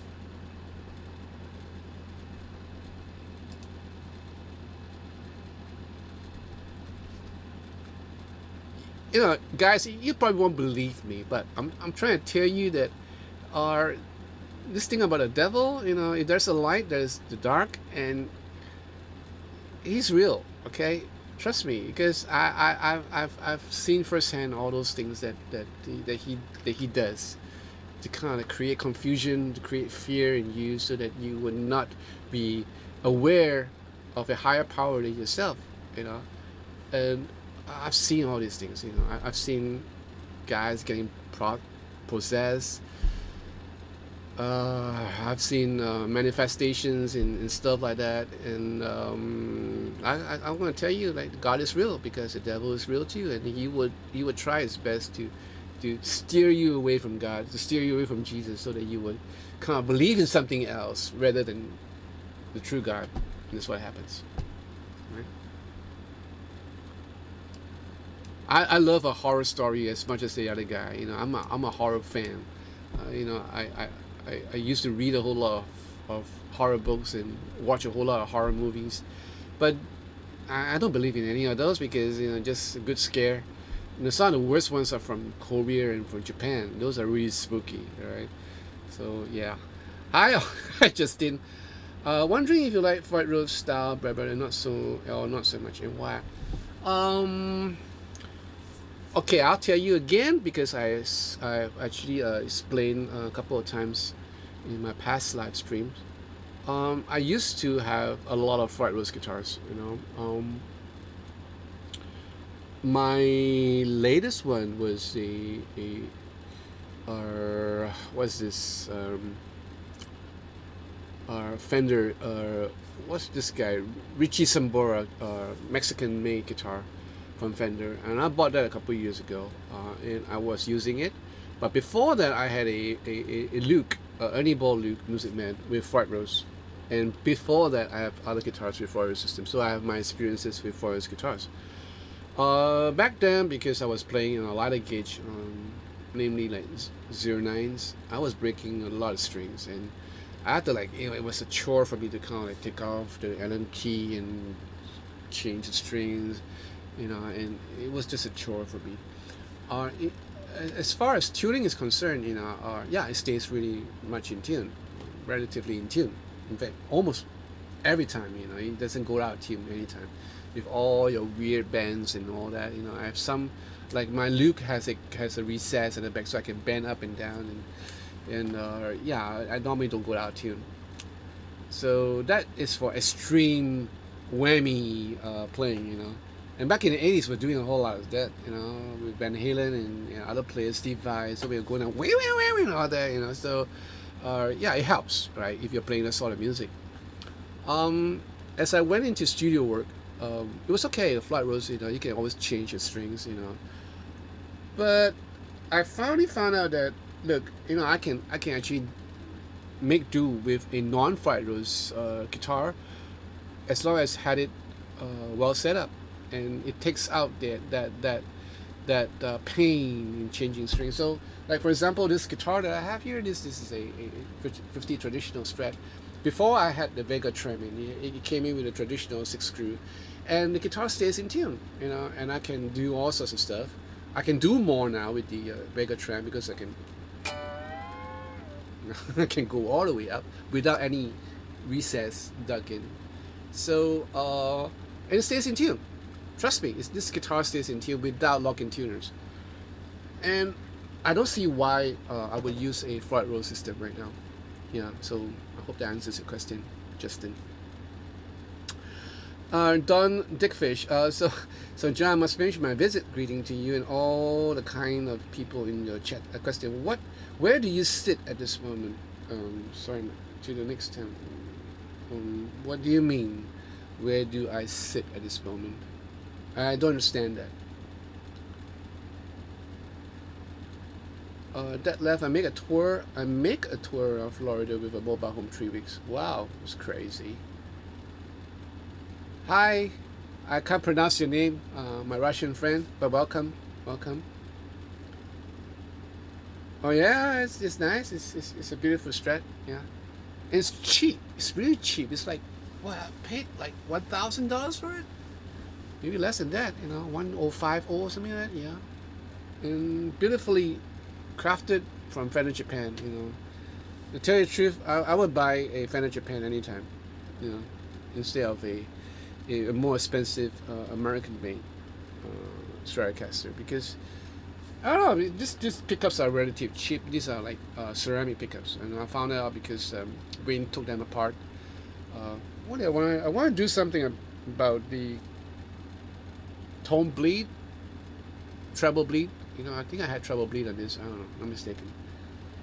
I have to take out the pickguard to see what I did. But in the course of doing that, if he kind of like examined the pickups and he says these are all ceramic, Uncle John, I say okay, that's fine, because I love ceramic pickups.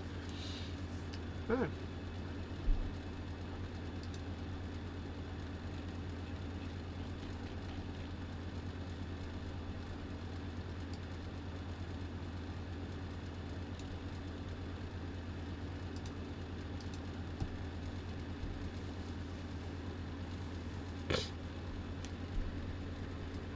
Any more questions?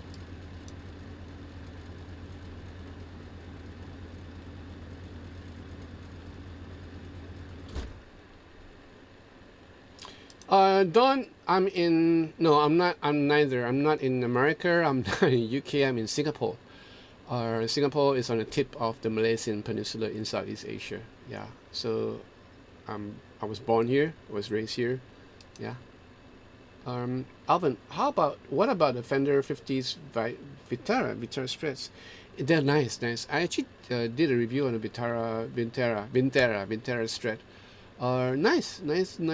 Nice guitar. Well made in Mexico. Yeah, nice.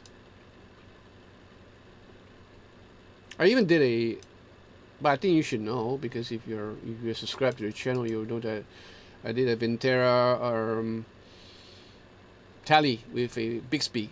Yeah, the Bixby, it doesn't do anything for tuning, So it's more like the aesthetic of it. It looks really cool with a Bixby, but. Hey, what, Andrew? Do you have a favorite exercise for finger dexterity? All right, there's this that I used to do when I was younger, and it was taught to me by a good friend of mine who's a great guitar player. He's a jazz freak. He does the figure eight. You know about a figure eight exercise where you go, like, if you take the A string, for example, right, and then you go almost like a chromatic run, but you skip in the middle. So I go like 1,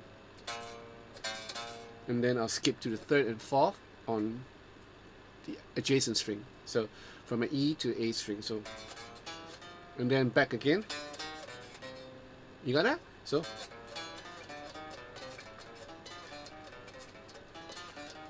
And then you kind of like go across the string. So.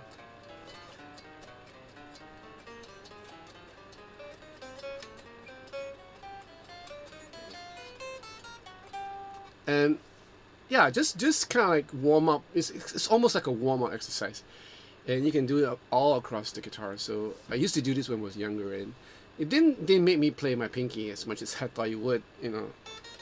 I still get people calling me out for not using the pinky. I don't know why. I just don't have that much control over a pinky when I'm doing bends, So yeah, you can do that, or you can just do like just chromatic.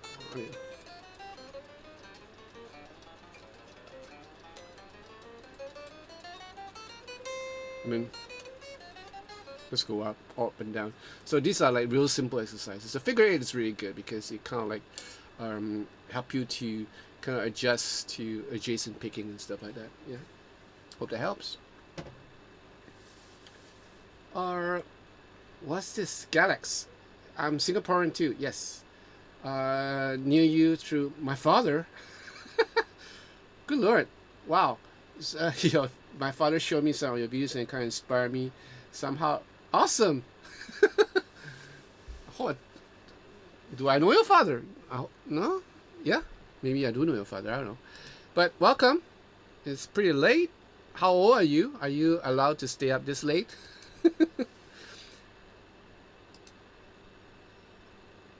It's okay.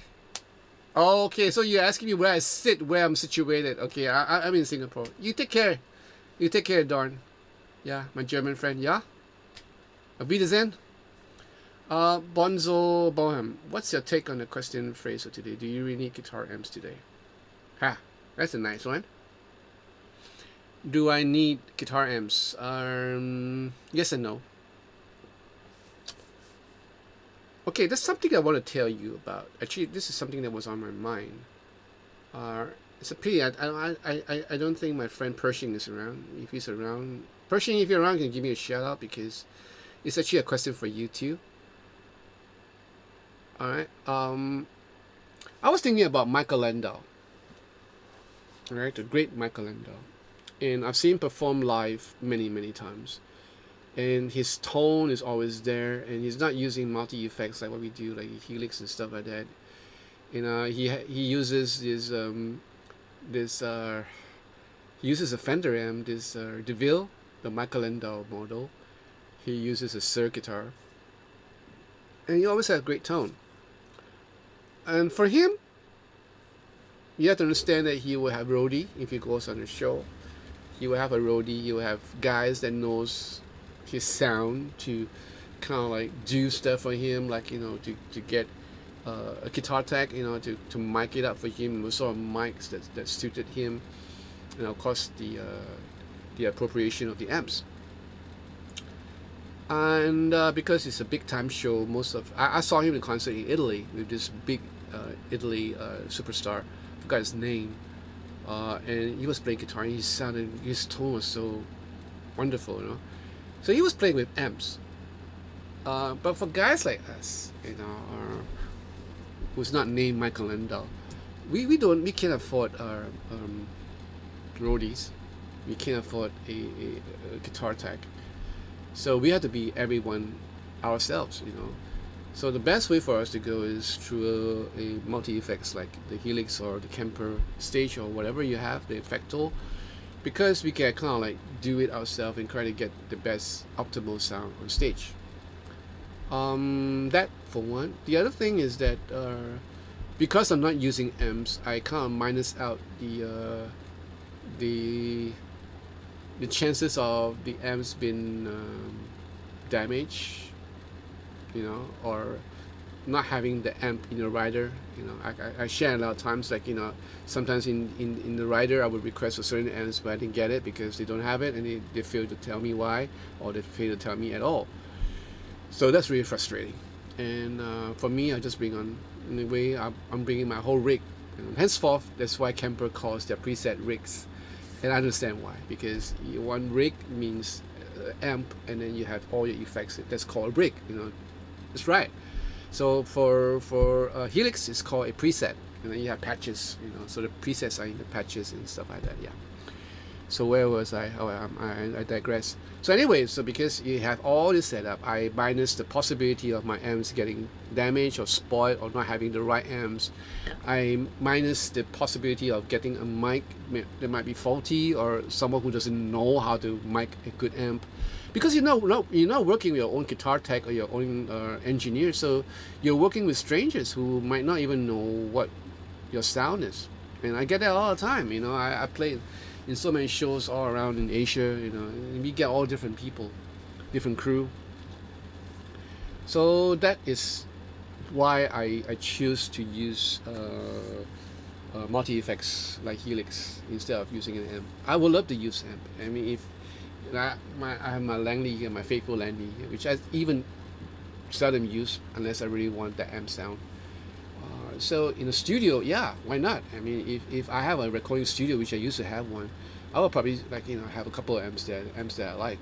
The DeVille will probably be there, and the Fender Deluxe, as well as the Twin Reverb. These are all my favorite amps, and the JCM 800. Yeah, so these are like the dream amps that I can only dream of having, which they are really affordable in a way because it's not really terribly expensive, but I don't have the space for it. Hope that answers your question. Okay, Andrew. I used my pinky and carry on. You can remember that? I can't really remember that. Yeah, people still call me out for not using my pinky, and how these guys, most of these guys are trolls, so they just want to irk me, and I'll do a B&B in them, block and ban, so get me on my hair. Any more questions? Okay, it's 2 hours now since I started this live stream. So if there's no more question, I'm gonna kind of like end it off. Galax, do you have any questions for me? Does your father have any questions for me? I'm gonna finish off like in 15 minutes time. So if there's anything you wanna ask, you better ask me now. Bonzo Bonham.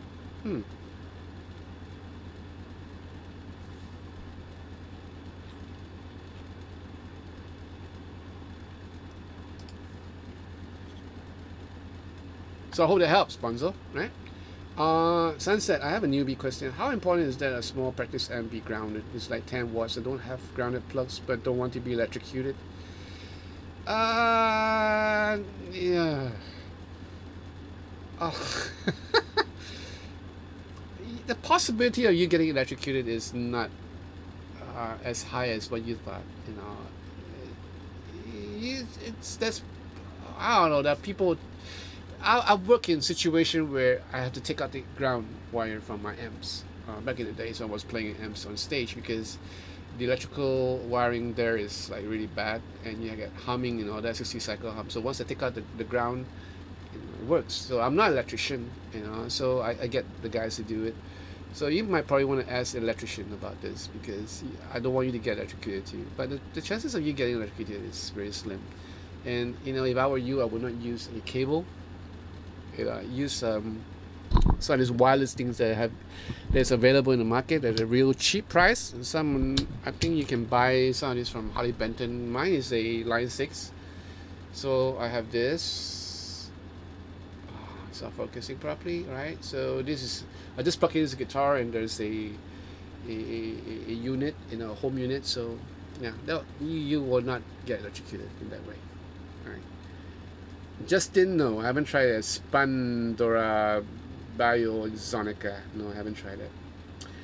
Mr. Connolly, if you hit the notes, you hit the notes. Doesn't matter which fingers you use. Yeah. Someone was using his tongue. Way to go, Jimmy. Anyway. It's painful. Why? Todd just what? YouTube just removed 110 subs of mine, including my wife. Why? Tell me why, Todd. How did this thing happen? Yeah, Sunset, you get one of those. Yeah, they're relatively cheap. You can get from Line 6 or you can get from Toman or any other brands. You know, they're readily available. Hey, Todd, I'm intrigued. Why did they remove 110 subscribers of yours?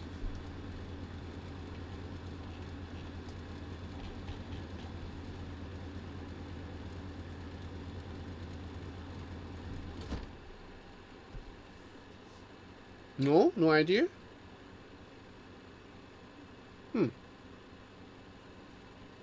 Okay, Alvin is here to help. A power conditioner can help with unpredictable circuits. Part of my house is not grounded. I run a ferment for my wall for both my PC and amp. Okay, there you go. Michael Sawadisky? Hi, how are you? Where are you from, Michael? Mikael. Okay, Mikael. What is your opinion on the TE52? I'm thinking, yeah, go for it. It's a great guitar. But if I were you, if I have more money to spend, and if I'm okay with the paisley design, the black paisley, then you should get that too. All right? It's a better guitar.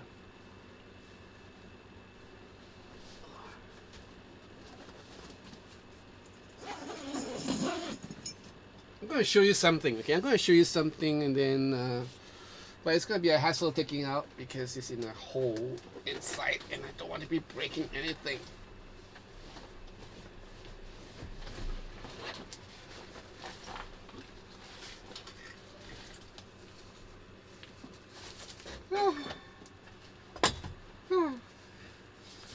Okay. Remember, saw you were here when oh, you're from Poland. Good, great. And I bought something from AliExpress.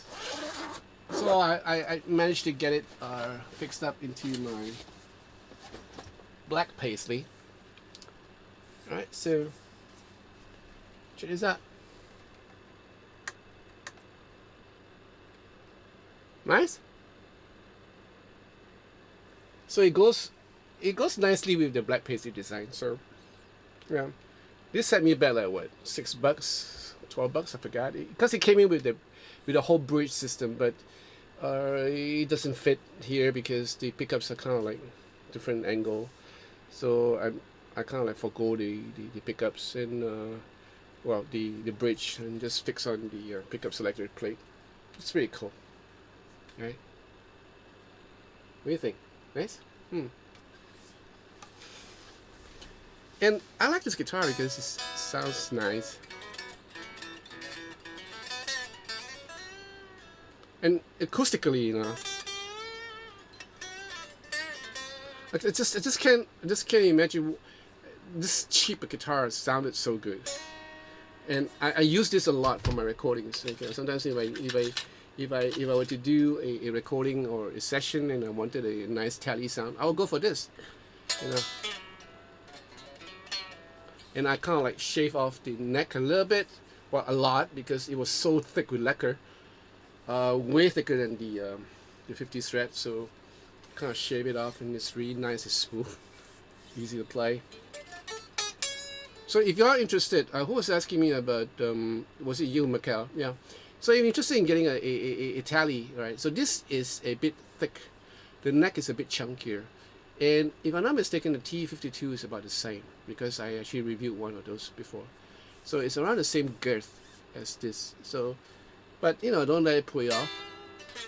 I think part of the tone is from the thickness of the neck.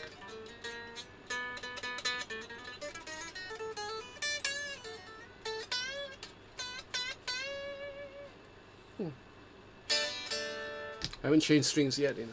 Sound, and I'm thinking of changing all these rollers, string tree to the test one, the white ones that I used to buy, that I used to install on my favorite guitar. So I might just do that later on. And yeah, so this is the lock-in tuners that I bought for this guitar, even though this guitar doesn't need a lock-in tuner. You know, I just thought, yeah, why not?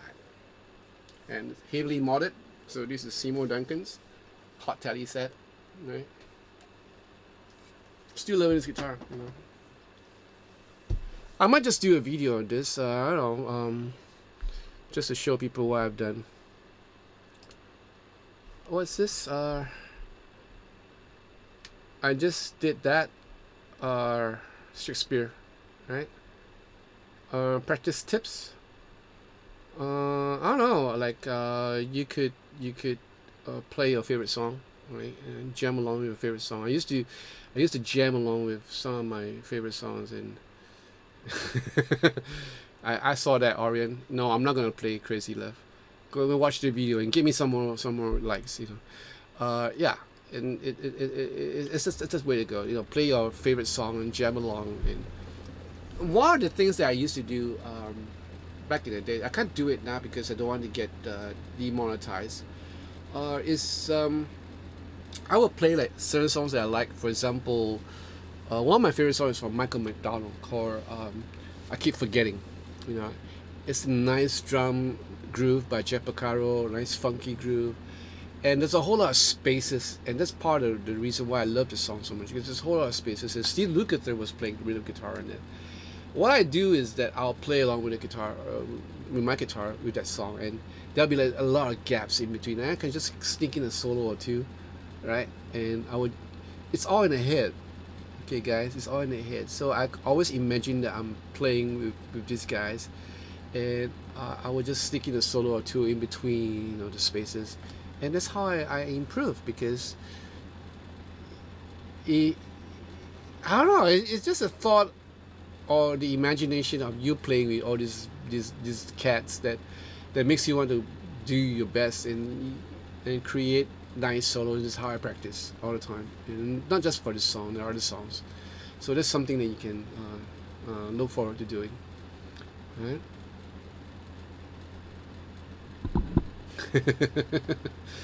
It's okay, that left. Todd, the only tip I can think of is don't get discouraged. You're always trying to make it fun. Yeah, that's right. That's cool. Alvin, yes, I like the back plate better than the T52. I'll tell you why. Because it looks really weird. It looks like really different. I mean, this is not your typical looking Telecaster. Come on. So this will really look good on stage. In fact, I'm thinking of using this or the other guitar that I like. Yeah, the Fusion Pro TT, because it has a whammy bar, you know. So I'm like toying the idea of whether to use this or the whammy bar. It'd be such a awesome thing to be using a cheap guitar like this on one of my shows. That'll be nice. But it's heavy though. It's not really that light. You have this tally in red and brass saddle and the saddle because it's all cool, nice. Did it come out with Tele like that in red? I thought it only come out with the black paisley. Red would be nice. If you're talking about the red Tele, it's probably the one that is made in Japan, the Fender made in Japan, Brad paisley, already the paisley Telecaster, right? So not the Harley Benton ones. What's that? Yes, I love that. Lucille by BB King has a bunch of gaps. Yeah, you can do that. Yeah, that's one way to do it. Justin, do you find you're hitting the perfect solo when you're playing it, or not until later when you listen? You know when you're playing it. Yeah, you know when you're playing it. You as you go along, solos are like that. And impromptu solos are impromptu solos. So sometimes you nail it, sometimes you hit and miss. But if there's a solo that you want to work out, and you just kept going at it, and sometimes you know that you're gonna hit something, and it's not just a matter of notes; it's the matter of execution. When you're playing it, how much vibrato you're putting in it, and what sort of bend are you putting in it. There's so many ways that you can approach a guitar solo. For example, if I were to go like a, right, I could do. You know what I mean? I hope you can hear all this. I hope it picks up. As opposed to, and then after that, where do you go from there? So there are many ways to approach a delivery or a phrase. So you have to go through all that and play along until you get what you want to do, and the choice of notes, how you overbend and stuff like that. And so all these are just part of a solo construction that you need to go through. It's a whole process, and there are guys who can do it on the fly. Steve Lukather does that all the time, but because he's been playing so often, almost every day of his waking years. So I've been playing a lot of guitars this couple of years too, because almost every day I'm playing guitar, because I'll be either doing a video or doing arrangement or just practicing. So I'm actually touching the guitar almost every day, and it really helps, because if you lay off your guitar playing for like a week or a month, then you have to go back to square one again, and then you got to build up that muscle memory and that muscle strength. And part of it is because of the bends.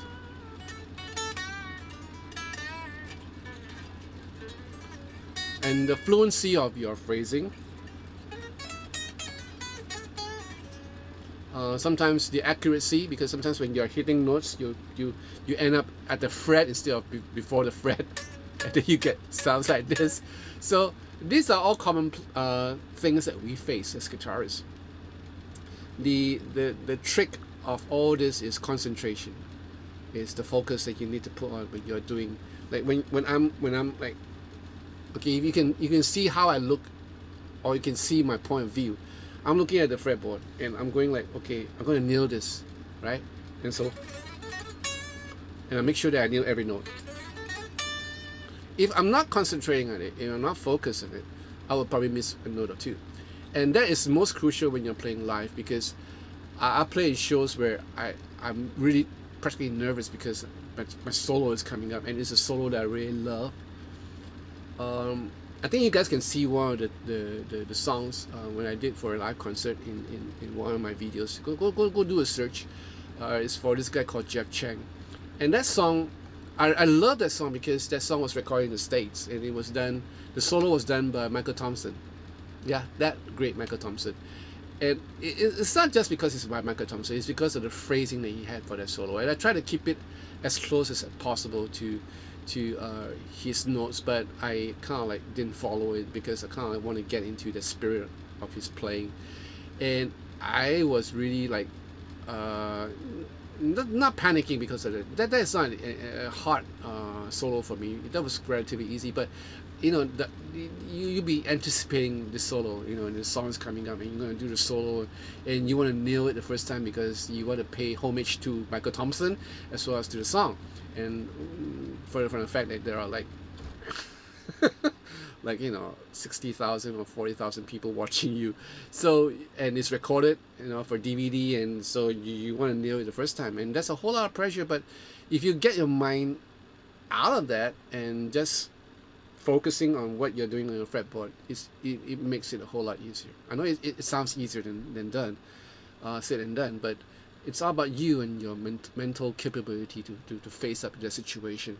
So it's up to you to be able to withstand that stress factor that comes along. So when I'm anticipating the solo, when it comes, I would just go myself, okay, let's just nail this, and I will just play it. But it's not just about the execution of the notes, it's also your feel and your emotion that goes around it. You have to know the song. So when I'm playing that song, I have to like kind of move with it, you know, gel with it, you know, body language, you know, the head bopping if you need to do it, you know, a bit of a grooving, and just kind of play the song. I don't do that a lot in my videos because I'm more or less doing the review of the guitar and trying to concentrate on making the guitar sound good. But there's certain songs that I really dig, so I kind of groove, and you can hear me, like, you know, you can see me like moving along, and that's part and parcel of it. I've seen a lot of guitar players who are like stiff as any of the stiff in the mock, you know. You even play a fast song, you go like, and they have this perpetual fearful look in their face, you know. And these are all like, you can tell that they are nervous and they're not enjoying what they're doing. So loosen up, enjoy that piece of music you're playing, and you'll find that you play different. You'll find that you play better. Okay, this is my advice to you. Okay. Yongdong Guak. Yongdong Guak. Where are you from, Yongdong? Can you recommend recent release Harley Benton all solid acoustic guitar? Yeah, there are a couple. There's some new ones. There's a new one with a what's the model? With the cutaway with the bevel here, really nice. Let me give you the model for that. There's a new one that was just released. In a second, eh?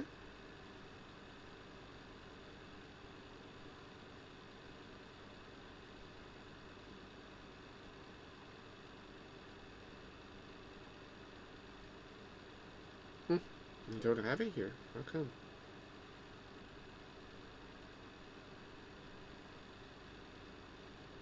Oh, there you go.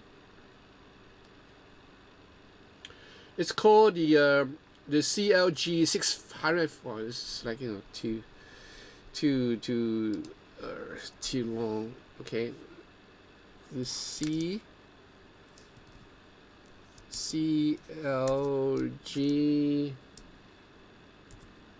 650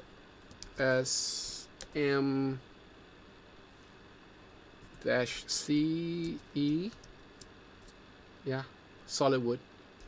So yeah, go and search this. I'll just type it down. So it's an interesting acoustic guitar with a bevel armrest. Really nice. Okay, so what is this? Where am I now? Where are we? Right. So depth left. I waited 2 years to become it. What was that? 2 years forward. Oh, okay. Nice. For the tally, the one in red. Nice color. Todd, what about the perfect solo? 3 minutes in everything is perfect, and at the end you hit the wrong note. Do you scrap it and re-record? There are many things you can do these days. You will have to decide whether you want to punch in on that particular bum note that you're doing, and keep the rest of the solo, because you might not be able to replicate that solo again. So I had to work with great engineers back in the days. I myself was an engineer, so I know that it's important for us to kind of like learn how to punch in, in the analog tapes. And now with the digital audio workstation, it's easy. You know, you can punch in wherever you want. And I've heard guys who play the song at half speed and then record the song at half speed just to sound more impressive. Now, I don't do that. Yeah, so sometimes when you're in a session where you're recording yourself and you find that guitar solo, you nail it, except like you said, a couple of notes at the end. Yeah, just punch in, just record at that point, and you'll be fine. As long as you make sure the joint is really good, so that people can tell.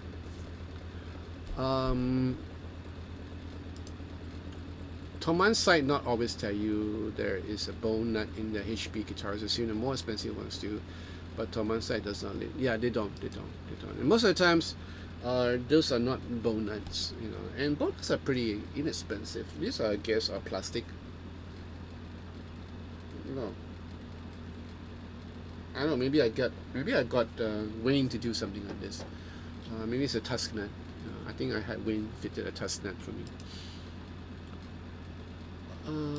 Chris Grimm. Hi, Chris. I remember the video that you did on the Martin Deluxe D28. That was an excellent video. Your guitar playing was awesome. Thank you so much. Shakespeare. What age was your daughter when you taught her? I didn't teach my daughter at all. Why? Because they were so afraid of me. I mean, I can lose, you know, you lose patience when you're teaching someone that you love. Especially your girls, because you expect so much from them, and if they're a bit slow, you get kind of impatient. And I'm a horrible teacher to my girls, so they kind of knew on the get-go, no, we're not going to learn guitar from daddy, we're going to learn from YouTube or someone else, not from daddy, no way. So so they picked up guitar on their own, like me, you know, self-taught. Basically they're all self-taught, so they play really well. I'm so pleased with them. And yeah, there's every now and then Sarah will come over and, hey daddy, how do I play a G11 chord? You know, how do I play a -7 flat 5? And I would just kind of show her the position and just leave it to her own device. And that's the way it's always been. Right. Chris, do you justify such an expensive price tag for the quality of the guitar? Well, the guitar has, how should I put it? The price of the guitar has gone up drastically over the years, especially from Martin. And I guess they are doing it because they think they can do it. Yeah, people always buy Martin no matter what. So I don't know. It's an iconic model, the D28s, the D35s, the D18s. These are all iconic models, so they are not afraid to raise up the price. You know, so they can't understand that no matter what, how much they raise it, people will still buy it. Yeah, so. I can't possibly say whether it justify that cost, because maybe the price of wood has gone up, price of workmanship has gone up, the price of operating a factory like what Martin has gone up. Yeah, so I don't know, but it's a great guitar. You know.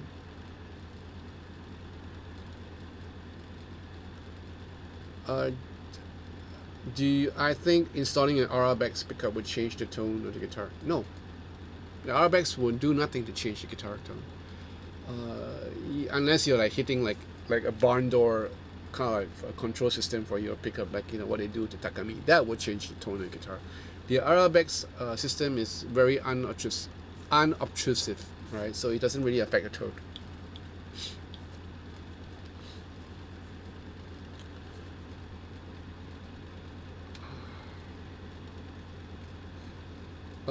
What are bad guitarist habits that you are ashamed of? Bad guitarist habit? I don't know whether. What are some of the bad habits that I have? Not using my pinky, I guess. That's a bad habit. Hi, Alex Vanderpass. Long time no see you. Yongdong, you're from Memphis. Walking in Memphis. Nice. And you're late again. Yeah. I've been around for almost 2.5 hours right now. I'm going to leave soon. So you better ask me the questions before I call it a night.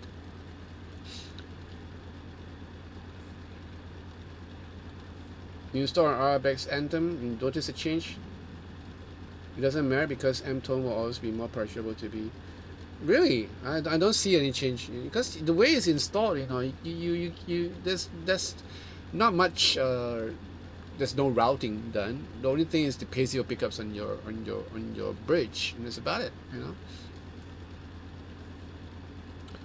I remember the days long ago when I used to play in a gospel band. I really sucked. I think there was one show where I actually nailed the solo just as I was practicing at home. Awesome, Andrew. How did it make you feel? It made you feel like $1 million, right? I'm sure. Yeah. And that's the thing that keeps us going, because you nail it and you go like, yes. You know, there was this the recent live stream I did. There was this one song that I did, and it was really challenging to me. It was actually a very simple line, but somehow it was challenging to me because of the way that it's been played, an original. And I found later on it was done by a Japanese guitarist, and that song was a big hit back in the '80s. And of course it's a Cantonese song. And I used during the rehearsal I fumbled, when I was playing the solo, because I was not used to the way that he was playing. He was doing this sort of a real nice.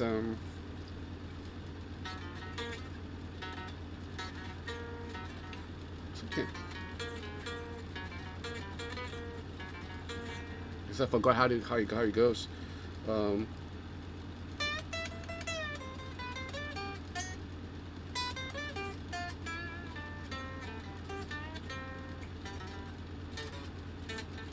Forgot how it goes. Anyway, this is a weird scale that he was playing, and during the rehearsal, I screw up. Even on the actual day itself, the rehearsal, the sound check, I think I nailed it. Yeah, nearly nailed it, but I was like so apprehensive. And during the show, I nailed it. So I was pretty happy about that. And yeah, sometimes you just we need encouragement wherever you can get. All right, Todd, you take care. Take care, Todd. Wrong notes do not exist on chess. That's what I said. Okay, Alex, you take care. Yeah. I'm glad you're all doing okay. All right, Sunset, you take care. Ciao.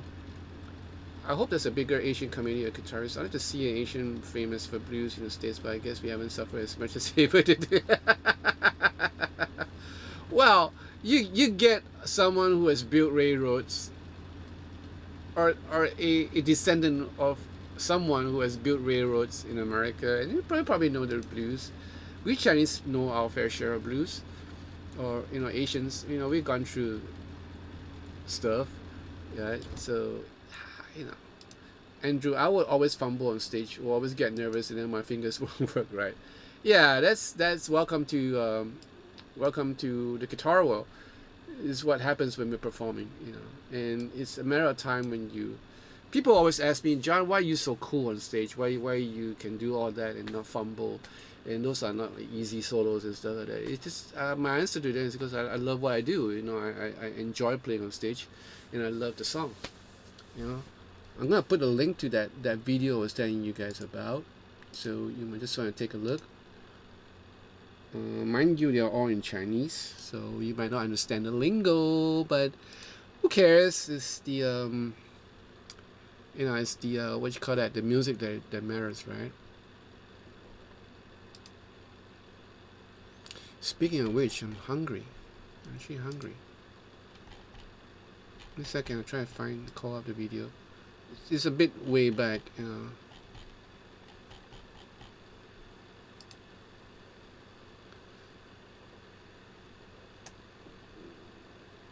And guys, if you're watching some of my videos, and if you like, just hit a like on that video, because then it makes life easier for me, then instead of second guessing whether I'm doing the right thing for the video and stuff like that. So if you like the video, means that okay, I'm doing all right. Right?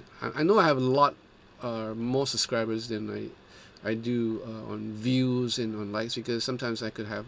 And right now I'm currently having like 16,000 subscribers, but sometimes I get like 100 view, or 230 views, or 300 views, and even lesser likes. So it makes me go like, what am I doing wrong here, or what's happening? So anyway, where's the video? Can't find it.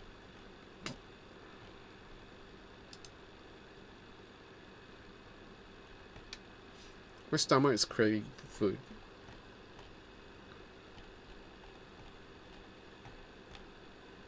Can you find it?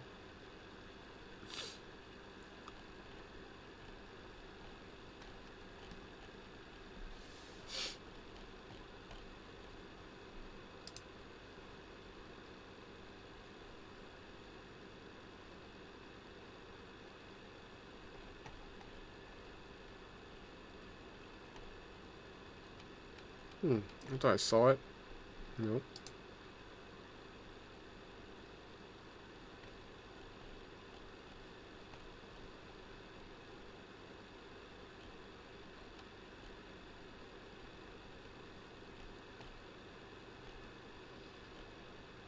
Huh, I can't find it. Why?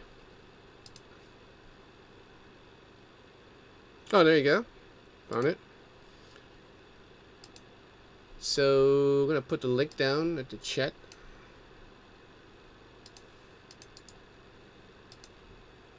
You guys can check it out later on, right?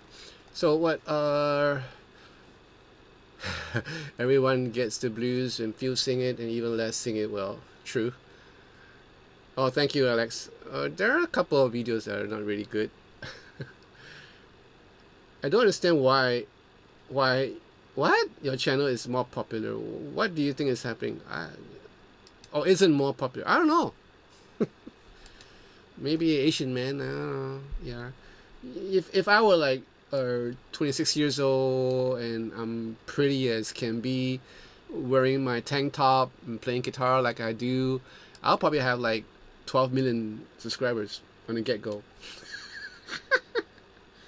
Yeah, that's the way of the world. That's the way of the world. I love the fact that you choose not to review the popular guitars and instead focus more on the smaller brands. But I think you review popular starters, you will attract. Oh, obviously, you know. Le hanger des guitaristes from France. Bonjour. Comment allez-vous?